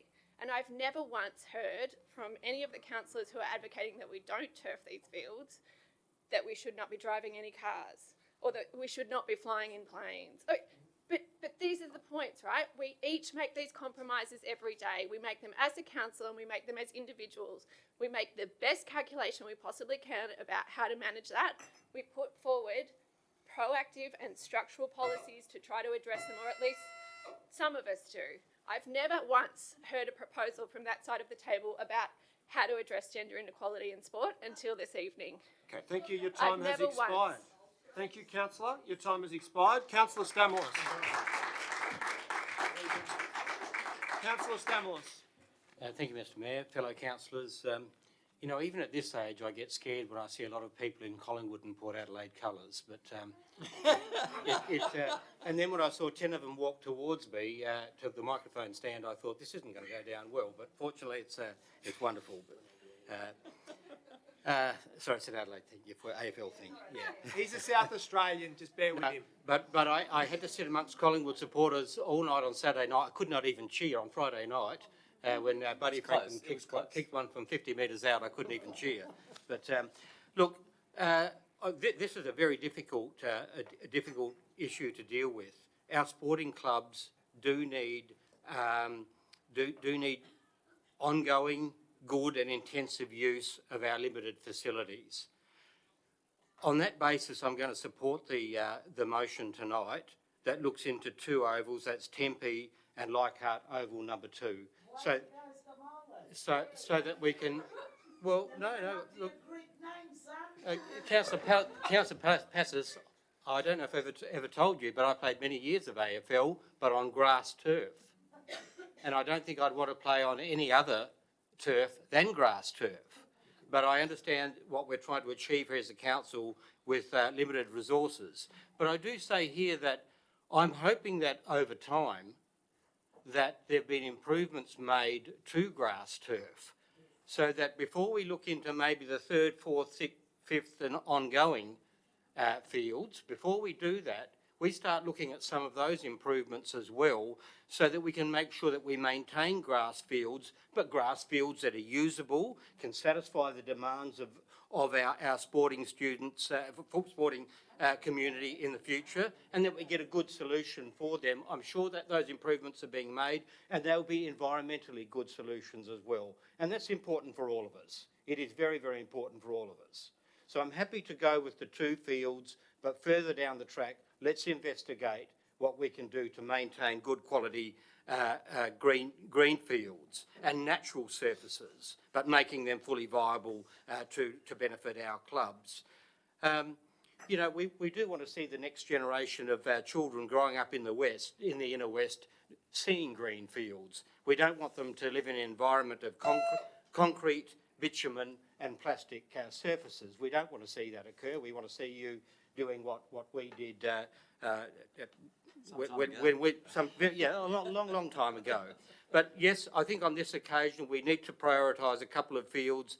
After that, I'll be a little bit more wary about how I might vote. And I, like other councillors, I respect the views of other councillors who said we weren't given sufficient information and reporting, and I believe that needs to be done in the future. Thank you. Thank you for that. So, councillors, we've heard from almost everyone except for the seconder, Councillor Passos. Do you wish to speak to the motion? Yes, I do, Mr Mayor. First of all, to me it's not a gender issue. I'm married to a Greek. I'm over soccer. I've lived and listened and had to sit down and watch soccer for nearly 45 years. I'm over it.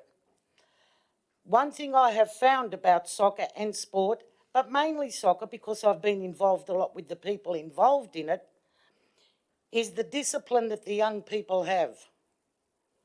And I think it's absolutely beautiful. I'm not involved in any other sporting groups, but the first thing that stood out to me is the organised soccer and the clubs. The discipline of the children was something that I haven't seen for a very long time. It's not a gender issue to me either. What I find tonight very amazing, first of all, what the Greens have said went in one ear and out the other. They're irrelevant. The federal election just told us that. Even they drew halfway across Australia, driving up, opposing Adani and everything else. Tonight what's got me beat is how much they're worried about the finances and how much this is going to cost. Oh, and is it in the budget? Oh, and what is the ongoing maintenance going to cost? I think we spent about $1 million on Edge. Not a question was asked about that. And not one person I've spoke to in Asheville knows what Edge was. It was supposed to be a festival. No one I've spoken to attended it. I've had no feedback on how fantastic it is. $1 million. Not one of them have asked a question about it. Health. The Greens are worried about health.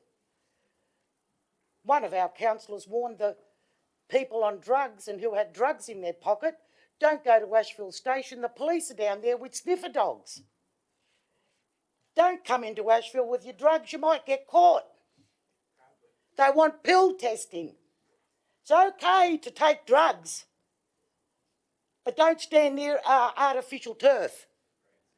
It's bad for your health. You can laugh. You can laugh. Keep laughing. The hypocrisy in this place is mind-boggling. We should thank God every day that we can provide for our youth to play sport. Maybe this is not the be-all and end-all. We will learn as we go along. We will learn how much maintenance it's going to cost us. Maybe something in the future is going to come out, a better surface, and we'll have to look at it. So please don't sit here and pretend you're trying to be accountable with ratepayers' money, because it doesn't cut any ice with anyone that has half a brain. And you only need half a brain to work out where you guys are coming from.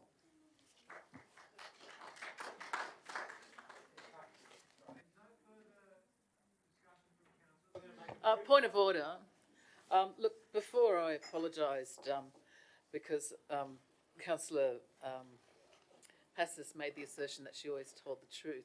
I think I just found a really good example where what you said was absolute rubbish. I'm sorry, I'm going to ask you... Are we talking truth or rubbish? Okay. They're two different things. Okay. Let's bear in mind... Didn't I just say Okay, I'll call the meeting to order. Let's bear in mind, councillors, we've got the kids in the gallery. They've been very patient. They're waiting to see the outcome of the vote. I've ruled that was an interjection from Councillor Porteous. I'm going to make a brief right of reply. Before doing so, I'm going to rule that the motion tabled from Councillor Kiat is a foreshadowed motion. It's not an amendment. It's a counter proposal. So I'll check that there's a seconder for that. Is there a seconder for the Kiat foreshadowed motion? Seconded by Councillor Porteous. So I'll now speak very briefly in reply. Can I start by saying what this discussion tonight is not about? This is not a debate or a policy proposal that relates to climate change or to heat islands or to processes at council or how detailed our reports are. It doesn't relate to contamination. It doesn't relate to existing allocations of sporting fields or removing men or boys from grounds that they currently play on. It doesn't even really relate to business cases, because whilst public money is important, as the CEO has outlined, there might be some marginal savings in this. There might be some bigger savings, but the real benefit is the human outcome, the fact that more people will get to participate in sport. Can I say also, this is not an ideological issue. And I think for any of the people who've come along tonight in the gallery who might be confused, that they might be strong supporters of action on climate change and not quite understand why your support for better sporting fields has been conflated with climate change. The two have nothing to do with each other. This is not an ideological issue. This is, like many important local government policy decisions, a very practical solution to a real problem on the ground in the community. Doesn't matter whether you're Labor like me, Liberal like Councillor Passis, Independent or Green. There's actually not a lot of politics in this. We've got too few sporting fields and we've got the technology available to make sure that more people can play sport. Do we take up the technology or not? It's not left or right, it's common sense. That's liberal. And that's why I hope to see in a moment's time there will be a clear majority of councillors saying, we're going to get on with this. We're not going to get dragged into writing more reports. We're not going to pretend that this is about the environment or stare at our navels for an interminate period of time. We're actually going to listen to the kids, to the sports clubs, to the parents who've said to us very clearly, we've got a big problem and we want you to act to solve it. And as Mayor, I want to give you my commitment that that's what we will be doing. So I'll now put the primary motion, which is moved by myself, seconded by Councillor Passis. If that's defeated, we'll deal with the foreshadowed motion from Councillor Kiat. The primary motion is for adoption of the report and to proceed with the artificial surfacing. The foreshadowed motion is for deferral and for further consideration. So I'll put the primary motion. All those in favour, please raise your hands. 1, 2, 3, 4, 5, 6, 7, 8. All those against? 1, 2, 3, 4, 5, 6, 7. No, I'm going to have to recommit that. I've counted that incorrectly. All those in favour, please raise your hands. No, there's 15 councillors. I'm going to recommit the vote. All those in favour, please raise your hands. 1, 2, 3, 4, 5, 6, 7, 8, 9. All those against? 1, 2, 3, 4, 5, 6. That has been carried. Thank you all very much for coming along and participating tonight, and we'll look forward to seeing you out on the playing pitch soon. You're welcome to stick around for the rest of the proceedings, but it's only less fun from here.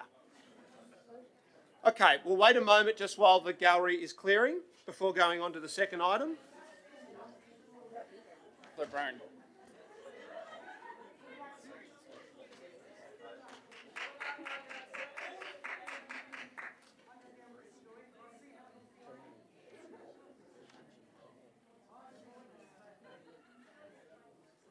Okay, item 2, weed management policy. Mayor, Councillor may Drury. I move the officer's recommendation with an amendment? Please do. The amendment should be in front of you. It adds a sixth point, and the sixth point is Council only use glyphosate as a matter of last resort where other can we just leave it alone for a minute? Where other methods cannot be applied and spot control of persistent weeds resist other treatments occur. Any use of glyphosate must be done in a way that avoids running off into stormwater drains and our waterways, and the Inner West Council continue to monitor the science in relation to glyphosates and review the policy as needed. Once again, councillors, I think what we need to do is look at the advice and the science that we are given, to assess that and to make a judgment. It's a judgment at a point of time.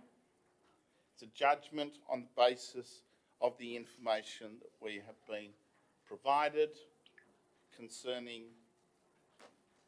the potential risks of glyphosate. Potential risks of glyphosate, we understand, are quite considerable. But we also understand, as a council, we have an obligation to manage weeds in the community and to manage pesticides and to manage pests. That's something that local government must do. And we should be using what we can to provide for our community in a way that mitigates against these nuisances. I would urge all councillors to support the resolution as amended. Thank you, councillor. Is there a seconder for that? Seconded by Councillor McKenna. Do you wish to speak to it? Councillors, further discussion? Councillor Kiat. Yeah, I'd like to move a foreshadowed motion. So all councillors would have received correspondence from the United Services Union, the industrial body representing council staff, advising that they are aware of the issue with glyphosate. They're aware of the various scientific reports, and they have engaged, or they've undertaken, to meet with Safe Work in order to discuss the potential risks. They're doing that obviously because they believe there's a risk to their members. I think we should take that seriously. We don't often receive correspondence from the USU. I'd actually think we should receive more.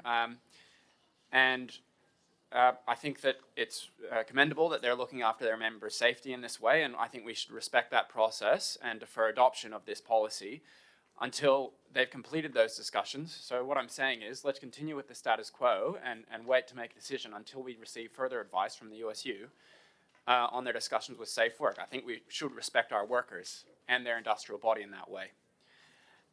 So that's the first part. The second part is, it's been drawn to my attention that there have been some recent studies on glyphosate. Now, I actually accepted the points that our officers made to us about glyphosate in the report that we received last year. But on the 24th of May, it was reported by a Health Day reporter that the popular weed killer Roundup might be linked to liver disease, a new study suggests. That's a study by the University of California, San Diego, so I take that seriously. there was a report from CNN that says glyphosate, a herbicide that remains the world's most ubiquitous weed killer, raises the cancer risk of those exposed to it by 41%. That's according to an analysis by the University of Washington. So I take that seriously. I think that, I suppose that the USU, when they're meeting with Safe Work, will bring up those new studies. And I hope that when they come back to us, they can either say this is completely safe, and we're advising our members that we don't think there's a risk, or if they say that there's an unacceptable risk, then I think we need to take that seriously. So I'm suggesting that we defer until we hear back from the USU.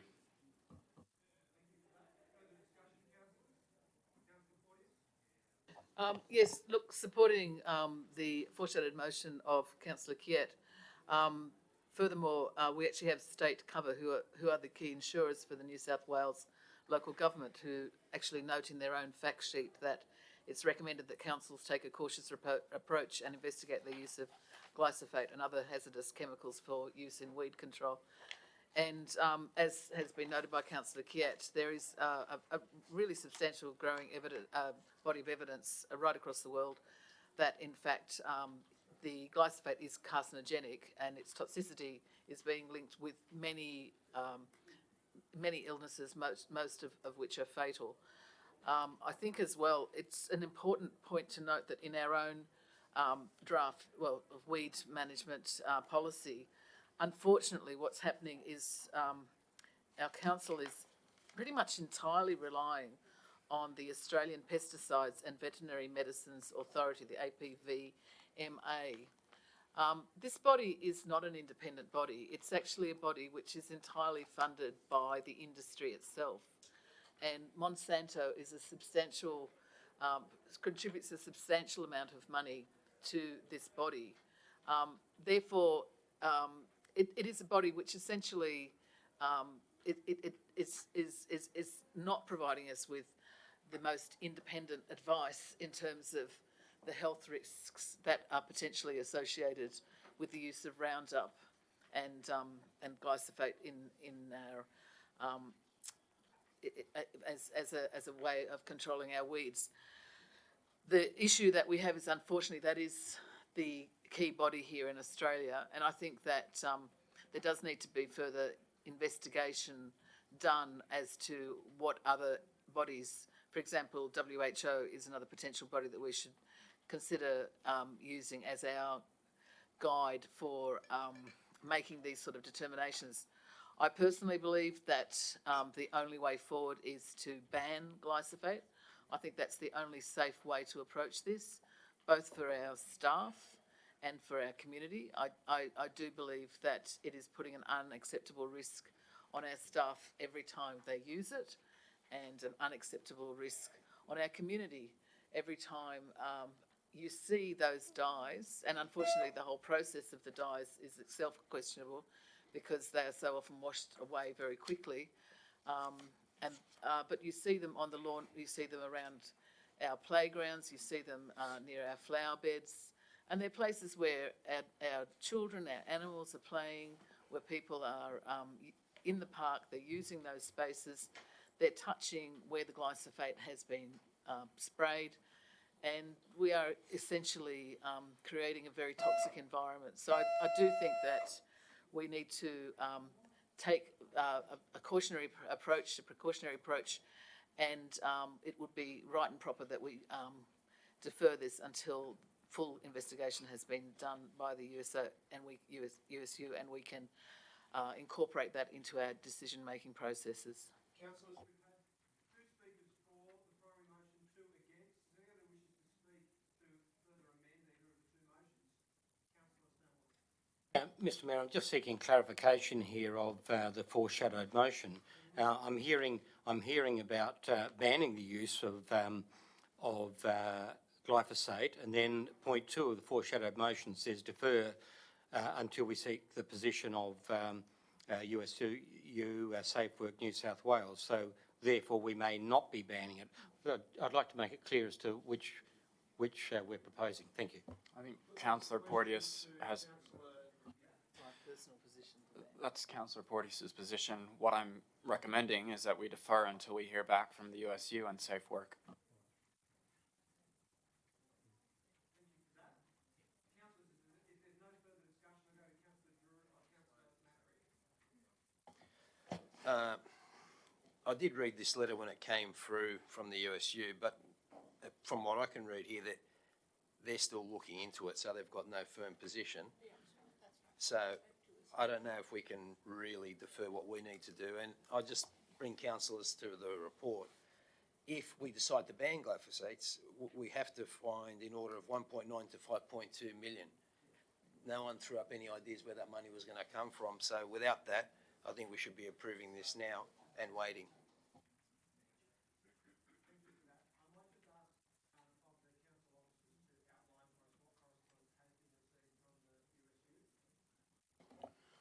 Thanks, Mayor. I think it's the same letter that the councillors have referred to, where the USU has indicated it's taken some further discussions with the workplace and health experts on the application of glyphosate and the possible risk to their members and indeed our staff.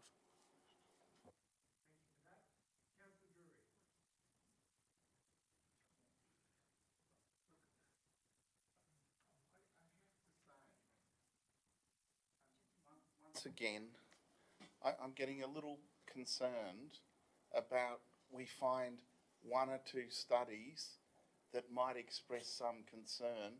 So the general consensus, the body of consensus of knowledge in relation to glyphosate is wrong. I hear clear echoes of climate scepticism. I hear, this is what I'm hearing. Clarification, is this right of reply? I think there is a clear body of evidence in relation to glyphosate. Well, that's not the body of evidence, and I'm sure you can find one scientist that backs your view. I'm sure you can find a couple of studies from a couple of universities that back your view. That is not the scientific consensus. Well, I'm sorry. You're clearly reading from different information than I am. But once again, I hear real echoes. No, I'm not a scientist, but I actually have a look at a whole range of data, including the data that the office has provided us and other sets of data that's been provided. We're here to make judgments on the basis of the information that is available to us. Certainly if the USU, in conjunction with Safe Work Australia, want to put a position to us, I would suggest we review this policy. I don't suggest we wait until that happens. I suggest we adopt the policy. And the policy is we use glyphosate as a matter of last resort, where other methods cannot be used. We make sure it does not get into the waterways, and we continue to monitor the science. That is a position which is based on an understanding that the consensus of the science in relation to glyphosate is properly used. It is an appropriate weed control. Now, if you've got a different set of science, if you're listening to a different set of scientists, that's up to you. I can't help that. But that's the view that I think the majority come to, that the majority of this council will come to in passing this policy and continuing to monitor it and using glyphosate as a last resort. Okay, thank you for that. I'll now put the primary motion. If that's defeated, we'll deal with the secondary motion. Moved by Councillor Drury, seconded by Councillor McKenna. All those in favour, please raise your hands. 1, 2, 3, 4, 5, 6, 7. All those against? 1, 2, 3, 4, 5, 6, 7. I use my casting vote in support of the motion. That has been carried. Next item. Item 3. I would like to move that councillors make a submission to the panel. I've provided the wording of what I'd like to move to the minute taker. Are you in possession of that, Mr. Naylor? Excellent. If you could display that on the screen. There's two matters that I would like to raise with the panel. I'd like to see us raise with the panel in relation to the recommendations put forward in the report. Firstly, in relation to live music, I think it's important that there not be a 10 p.m. cut-off, or to put it another way, that the imposition should be put on the proponent to provide the highest levels of noise insulation to allow for live music to continue in the new Petersham RSL. I think that's an important principle, a marker for us to put down here. We've all talked about it for a long time, that new developments shouldn't infringe upon existing cultural institutions and live music venues. Well, this is a pretty good case study, this one, that something that we need to make sure is protected in the new Petersham RSL. And in particular, I do think it's a concern that this issue has arisen very late in the piece. I would have thought if it was going to be impossible to conduct live music, or it was going to be necessary to reduce operating hours, that would have been a hurdle that would have been raised with the proponent at the very beginning of the process, which, as we all know, is more than half a decade ago. And I'd also like us to look at how noise insulation can also do away with the need to reduce operating hours for the club. I am concerned that if what's left after the panel's determination is an approval requiring the club to trial its operating hours for 12 months, that the likely outcome is that no development will proceed at all, because it will involve very substantial financial and other risk for the club, and that they'll simply not enact the approval. So I think they're two important issues to address. I don't pretend to have solutions to them, but I think it's important to draw them to the panel's attention. I understand that discussions have been ongoing between council officers and the proponent, and perhaps those issues can be resolved before the panel meeting. There was a previous deferral at the last panel meeting for the purpose of looking at those and other issues, and I understand those discussions have been constructive and fruitful up until now. But I do think it's important that the political arm of the council make clear our commitment to maintaining Petersham RSL as a club and as a live music venue. So I will move that way. Is there a seconder for that motion? Seconded by Councillor Macri. Do you wish to speak to it, Councillor? You would withhold your right to speak. Councillors, further discussion? Councillor Lockie. More of a question, just in relation to the point that was raised within, I think it was the attachments of the report about the unsuitable location of the outdoor gaming area along Trafalgar Street. Do you have more information about what is being done to address that? Because it was my understanding, I know this was raised when we were discussing this item last time, and it was my understanding that there are state laws that prohibit gaming facilities being visible from the street, so on and so forth. I'll put that question to the officers. Through the chair, the panel also raised concern with that when we initially took the report to the assessment report for determination, and it was deferred for the applicant to redesign that area to be a bit more to provide more landscaping activation to the street to address that issue.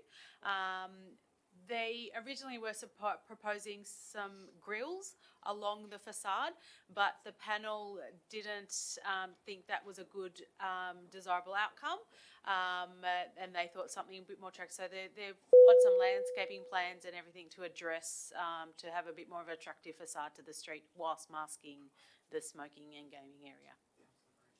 And as a follow-up question to that, through the chair, council officers satisfied that that will address the issue originally raised? Through the chair, yes.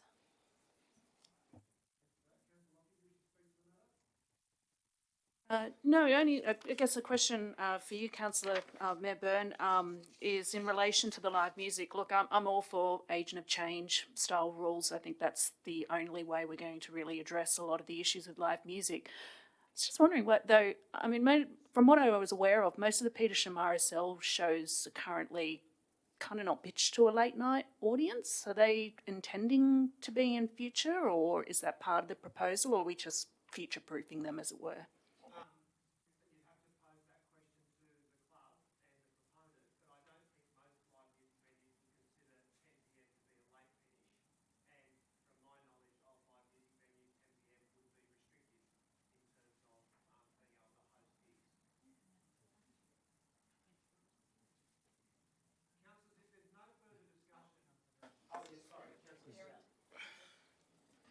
Thank you.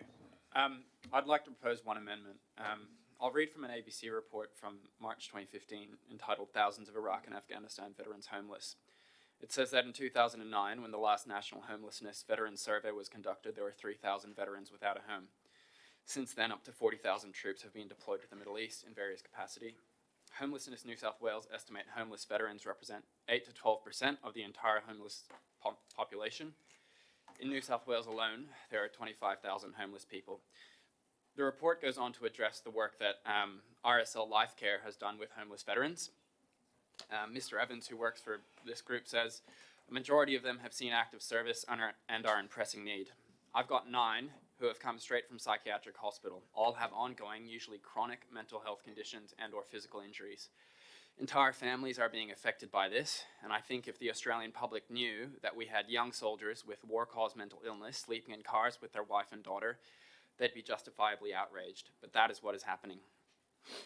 The submission I want Council to make is that we include a focus on our submission on the opportunity for this development to include at least 15% of the residential development as rent-controlled, secure and affordable housing, prioritising homeless veterans. And we can partner with the RSL on this, and we can partner with RSL Life Care or other services targeted at assisting homeless veterans. I think this is really important. We know that through the VPA, there was, I think, 6 out of 360 apartments that were dedicated to Council's affordable housing project, and I just don't think that's good enough. If we know how many homeless veterans there are out there, we know this is an RSL project, I think it's an important time to make an intervention and offer to partner so that we can see a better outcome, because really we know that if this doesn't happen, these are going to be $1 million plus apartments, and it's not going to go to homeless vets. So yeah, I'd just like us to see to include that. I think it's something that we can all agree would be a good outcome. Thank you for that. Further discussion, councillors? I've got Councillor Steer.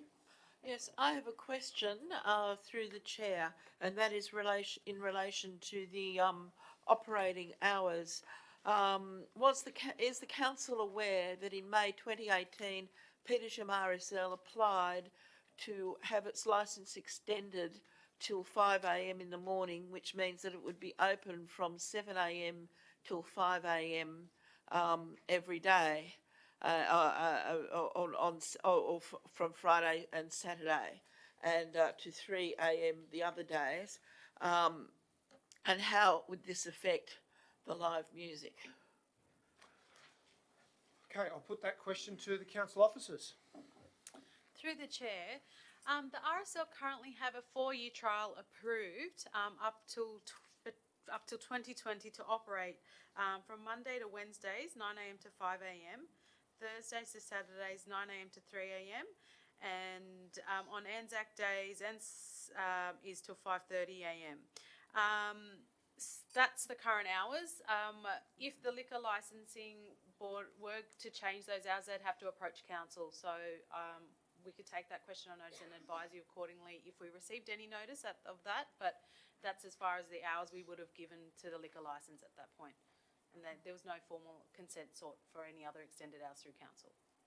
So is council satisfied that allowing gambling for that period of time from 9 a.m. to 5 a.m. or 5:30 a.m. at those hours is good for the local environment and the local community? Well, the hours of operation are considered more an acoustic impact rather than looking at the gambling aspect of it, as we look at the holistic operation of the club. And they've got appropriate plan and managers security in place to alleviate any concerns and issues. Okay, thank you for that. Councillors, further discussion? So can we add that as a further amendment? Yes. That is that the extended hours of operation do not apply to gambling operations within the club. You can add anything you so choose as a further amendment. Very kind of you, Councillor. So, Councillor Porteous is moving a further amendment. She'll provide the wording to the minute taker. Is there any further discussion? Councillor De Cruz. Could I just seek clarification? The community concerns there about landscaping, etc. Has that been addressed have all of those points been addressed in the DA, or is there any of those areas which we have to emphasise? Okay, Okay, I'll put that question to the officers. Through the chair, yes, it has been addressed in our assessment reports, and we're satisfied with the landscaping, yes. Sorry, is that all of those things listed there as community concerns you're satisfied with? I'll put that question to the officers. Through the chair, yes. Thank you for that. Any further contributions, councillors, or amendments? If not, I'll go briefly to the amendments before making a right of reply. Councillor Macri, you're all right, are you? Don't wish to speak? Just say that regarding the inquiry about the music on the site, they're going for a different model, a more contemporary model, I believe, from what I've been told. And it's actually like eating an open area rather than an auditorium style. So the area is always in use with people moving around all the time, a bit more like the Bankstown Sports Club models, where it's around food and music together rather than isolating. So the shows will be on that. I think we should be able to put the actual case forward that any issues arising from that in acoustic treatment needs to be done, should be done.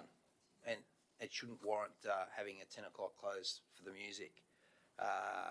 As far as the operating hours are concerned, a lot of clubs, and the way in Mayoral we used to actually handle this was when we had a lot of pubs, they'd change hands quite frequently, and you'd get a good operator that would run really well, and they'd have these extended hours. Well, they weren't given in perpetuity because when the owner would sell, he might sell to someone who wasn't a good operator, and then the community was impacted. But when you're building from the start and you're taking all those things into consideration with acoustic and all the issues associated with that, I don't think we need to be that difficult on the actual club itself, because they're not like a private entity as such, not like a private person. That's why I'll support the amendments. Okay. Thank you. Thank you for that. So, we've got a primary motion from myself and Councillor Macri, specifically addressing the issues of live music and operating hours. We've got a further amendment from Councillor Kiat, seeking to put a position about affordable housing. I'm not going to support that, so we'll vote on that amendment separately, and I'll check whether there's a seconder for that. And there's a further amendment from Councillor Porteous, further seeking to restrict the hours of operation. I will also not support that, so we'll need to test that one through a vote as well. So is there an amendment? Is there a seconder for the Kiat amendment? Seconded by Councillor De Cruz. Is there a seconder for the Porteous amendment? Seconded by Councillor Steer. I'll just make a very brief right of reply. We did address the issue of affordable housing in some detail when the rezoning was considered at council, and as everyone will recall, we acted as best we could within the limitations imposed by state legislation. And that's not going to change between now and the panel meeting next week. So it would essentially, in my view, be meaningless for us to make a submission saying that we would like to have a stronger position than the one that was adopted by this council, which cannot be justified under the law. I strongly support a strengthening of the state legislation around that, but given that that has not occurred, we do have to recognise reality, and I'll oppose the limitation of trading hours proposed by Councillor Porteous for our submission on the same grounds that I supported the existing operation hours in the primary motion. So, Point of order, you've said it twice now. It's not an extension of hours of operations, that those additional hours do not apply for gambling operations. That's the amendment, just to clarify it. I very clearly understand it. I'll put the Kiat De Cruz amendment. All those in favour, please raise your hands. 1, 2, 3, 4, 5, 6. All those against? 1, 2, 3, 4, 5, 6, 7, 8. That has been defeated. I'll put the Porteous Steer amendment. Just wait for the minute takers. Thank you. All those in favour, please raise your hands. 1, 2, 3, 4, 5, 6, 7. All those against? 1, 2, 3, 4, 5, 6, 7. I'll use my casting vote to vote against that amendment. That has been defeated. I'll now put the primary motion. All those in favour, please raise your hand.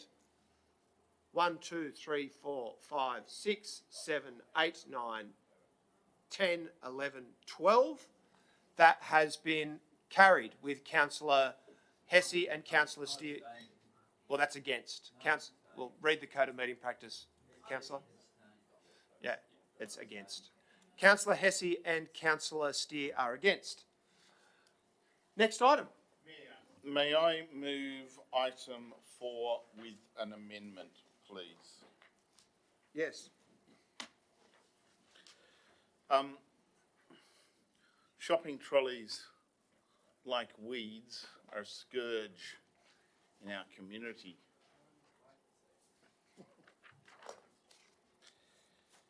Shopping trolleys are immune to glyphosate.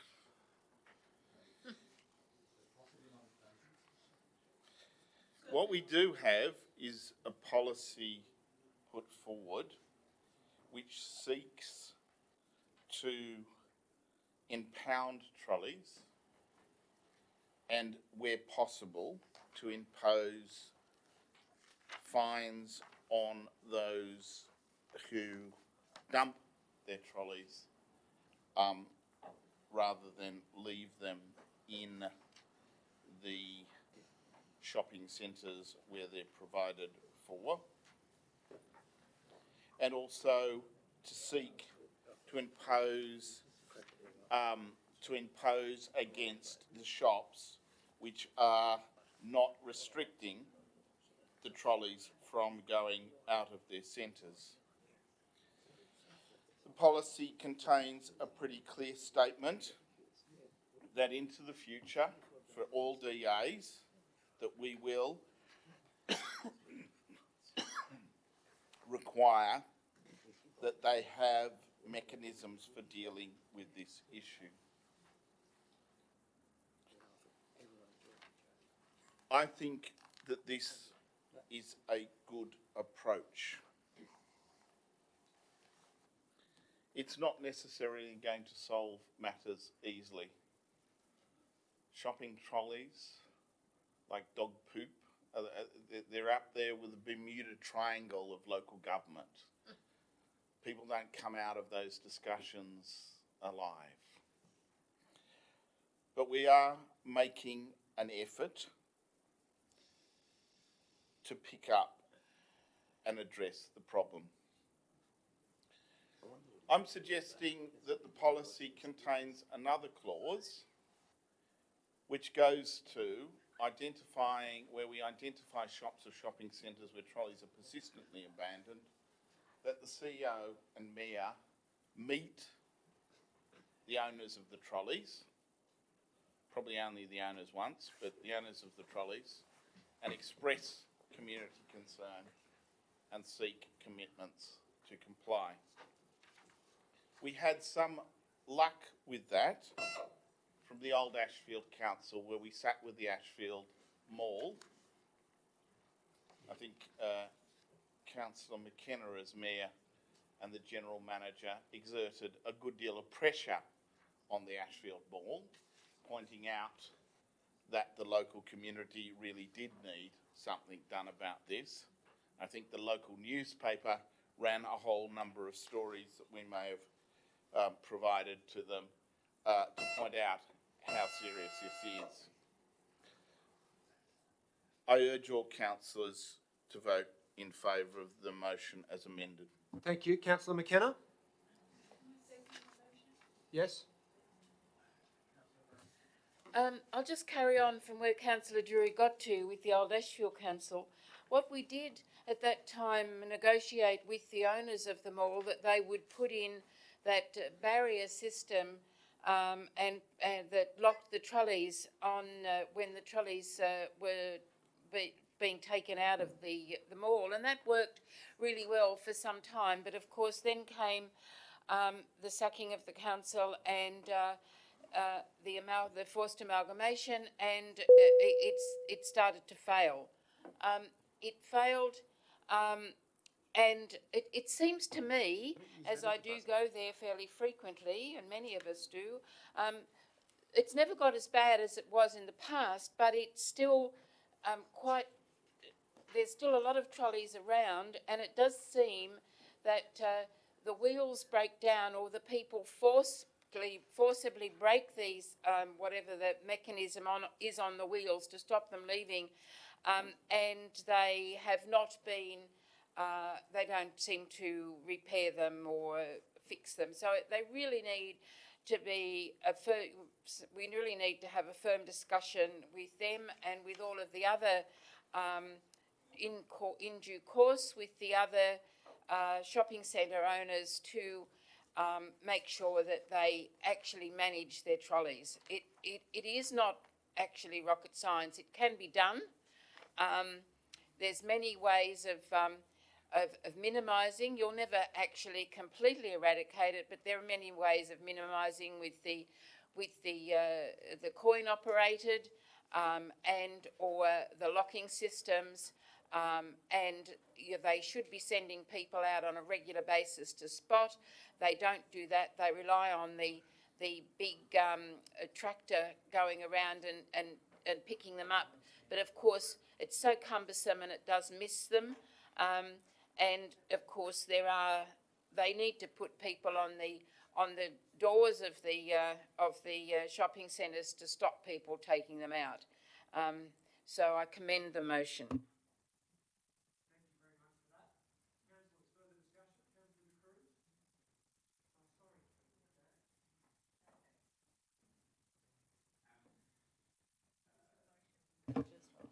I just want to I want to ask a question actually through the chair. In relation to the impounding protocol, have we got internal time frame targets that whereby we'll meet the steps under the proactive approach or the reactive approach as set out in the protocol?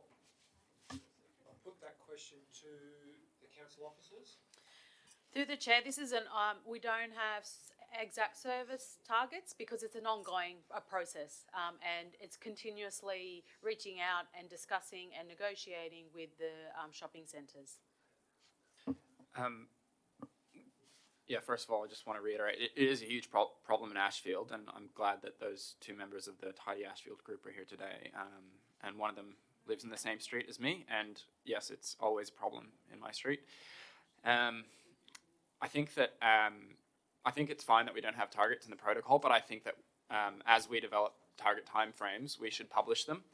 And so it's best that it's not in the protocol so that we can change them as we need to. But I think it is important because I report things all the time as well, and it's just important to know what the timeframes are for responses, so you know when you start getting annoyed and start emailing councillors, etc., and when you don't.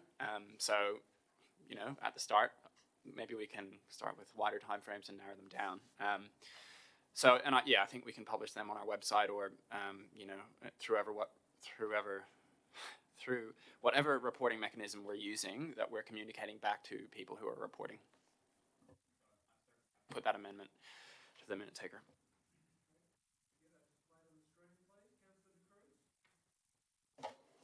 I'd just like to present a slightly different perspective on shopping trolleys. While I agree they should be collected, I don't think the solution is to actually limit where they can be taken to. The issue here is that people are walking to the shops and they're walking home. And the issue, the issue here is that our shops are designed for the motor vehicle, and we need to look at this seriously. And my understanding of this policy, which I welcome, is as a deterrent and to encourage the supermarkets, and it is the supermarkets which are the most affluent, successful businesses in Australia and are reaping huge profits, to actually consider their customers. People have actually said what happens with those trolleys that lock up is people can't even get to the taxi rank with those. They can't get to the bus stops with those. So we need to actually look at the future where people are actually walking to the shops and design our shops for that sense. Personally, I never take a trolley in the shop because you fill it up with too much stuff, and that is deliberately the reason supermarkets have giant shopping trolleys. So I actually think that this, and my understanding of this policy, it is to impound the shopping trolleys, which are quite valuable to the shops, and to encourage them to have more effective collection mechanisms, smaller trolleys, whatever they need, so that they can help their customers who are spending significant amounts of money in their shops. And we need to actually understand what the future of shopping is. Maybe it's home delivery, whatever, but we cannot rely on everyone having a car, and we cannot design our shopping centres around the motor vehicle.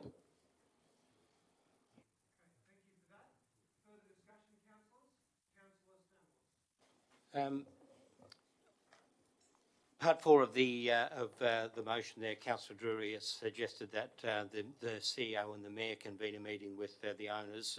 Look, I think it's great that Council makes contact with the owners of the trolleys or the supermarkets themselves. I just think that the CEO and Mayor initially doing that might be a little bit high level, and that maybe we allocate that responsibility, if Councillor Drury is happy to change that, to the group manager of compliance in the first instance.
Before I go to the mover of the motion, I just want to indicate my intention to move an amendment which Councillor Macri has suggested to me to clarify the ability of local residents to approach councillors about issues. But over to you, Councillor McKenna.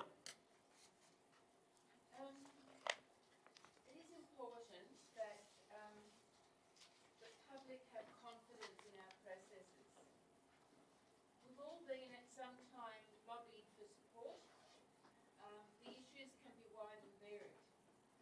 And even though we no longer deal with development applications, we still do deal with zoning proposals, and they have been have caused us some concern in recent times. But we know we need to take care, and I'm sure we all do. But we need to be seen to be transparent, and we need to be aware of perceptions. Our code of conduct does not deal with the issue of lobbyists in any meaningful way. Our state and federal our state and federal politicians struggle with how to manage lobbyists and generally do it very poorly. And we would have all seen and heard of many issues in the last few months about appalling issues. And of course, we don't come anywhere near into that category, but it is still important that we are seen to be transparent, and that the perceptions are that we are. So in the absence of clear directions from the other tiers of government, we should develop our own policy. And we're actually asking for the CEO to assist us in this avenue.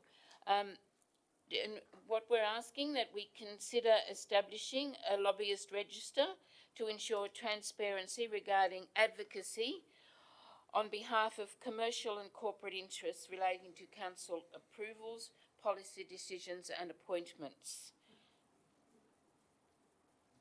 Thank you very much. Thank you. Councillor Drury, were you planning on seconding this? I can't recall.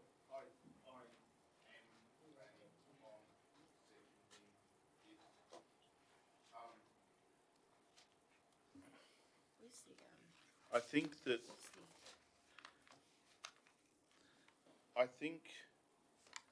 that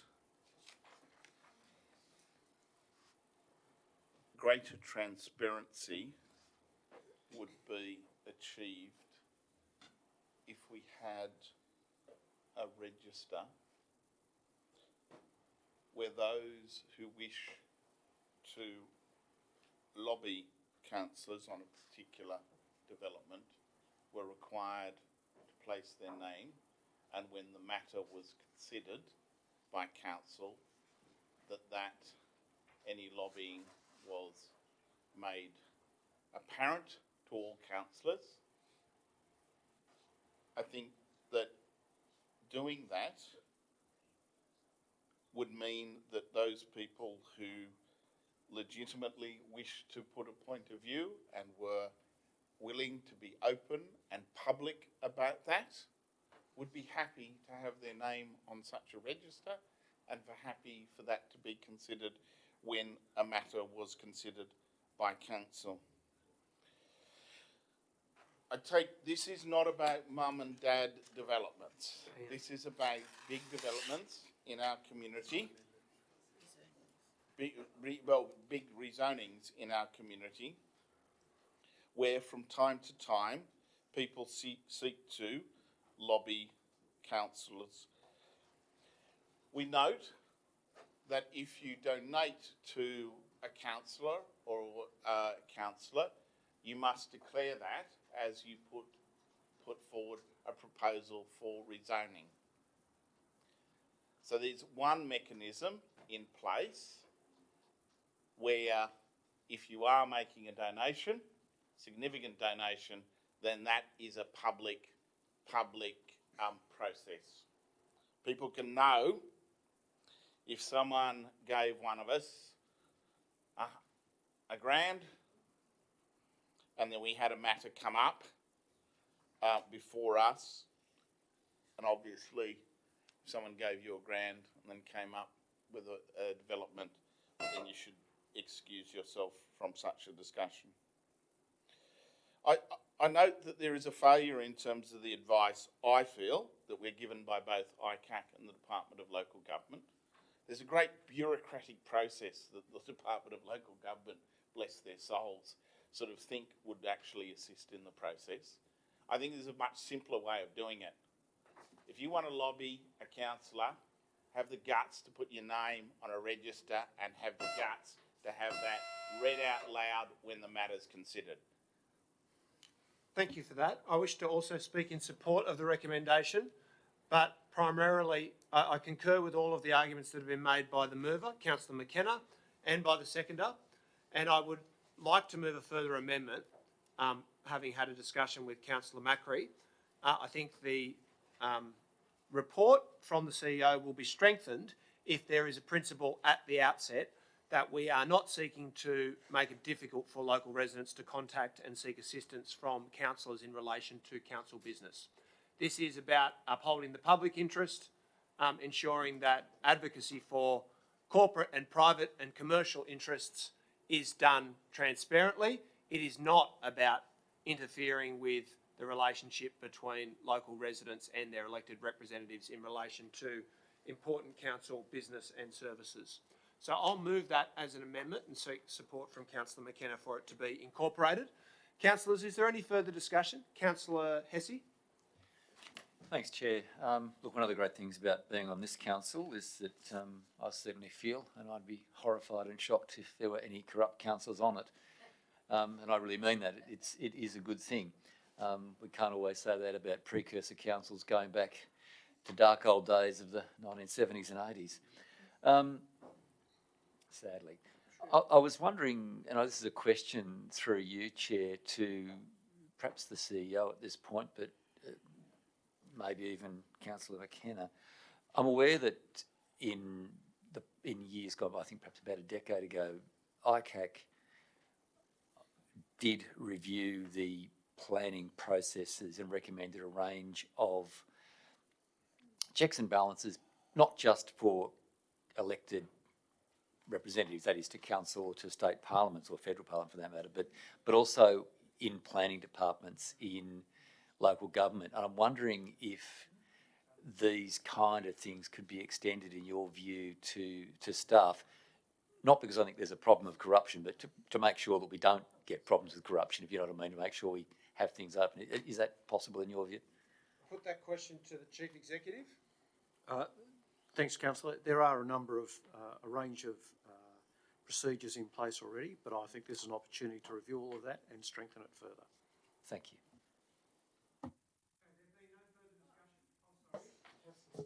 Thank you. Well, I want to make a comment about this, and because I wanted to draw Council's attention to the Lobbying of Government Officials Act 2011, which is a state act, and it has some provision. It provides for the keeping of a New South Wales lobbyist register, which is maintained by the Electoral Commission, and it sets it has a code of conduct as well, which sets a set of ethical standards for all third-party lobbyists, and I think we all understand by that we mean people with a commercial interest in a particular matter and other individuals. So I would like to move an amendment that when establishing the register, consideration be given to implementing the provisions of that act as far as they can be applied to local government.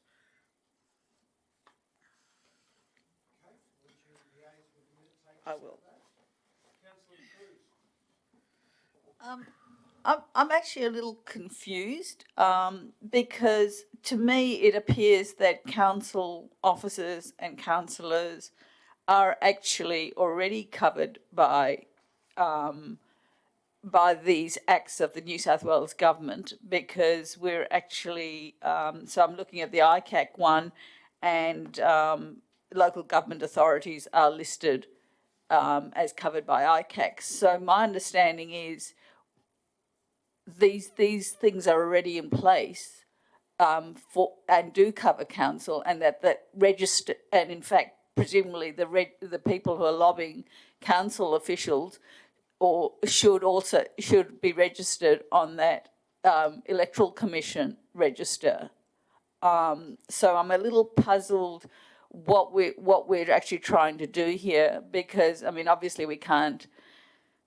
I mean the law applies to us equally, and so in the case of C, my understanding that's already done by the Electoral Commission for the state, and that actually also applies to local government. And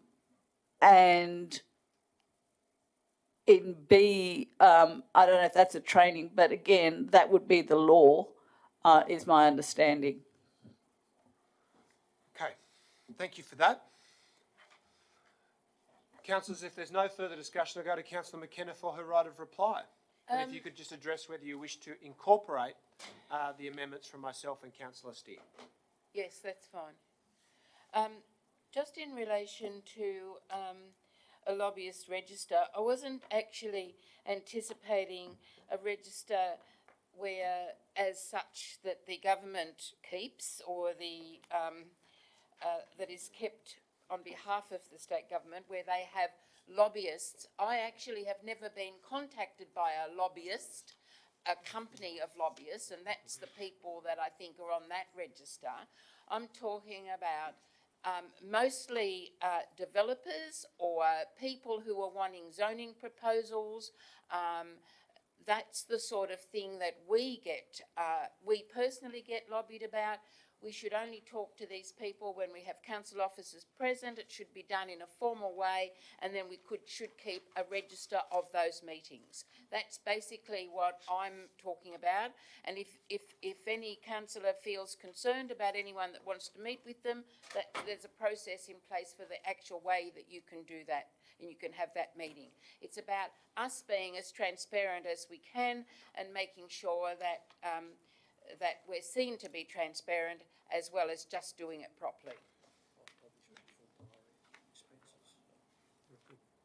Okay, I'll now put the motion from Councillor McKenna, seconded by Councillor Drury. All those in favour? Against? Declare that carried unanimously. Last item on the agenda tonight is my motion in regards to the Good Neighbour policy. I withhold my right to speak. Is there a seconder for the motion? Seconded by Councillor McKenna. Anyone who wishes to speak against it? If not, I'll put that. All those in favour? Against? Declare that carried unanimously. Declare the meeting closed.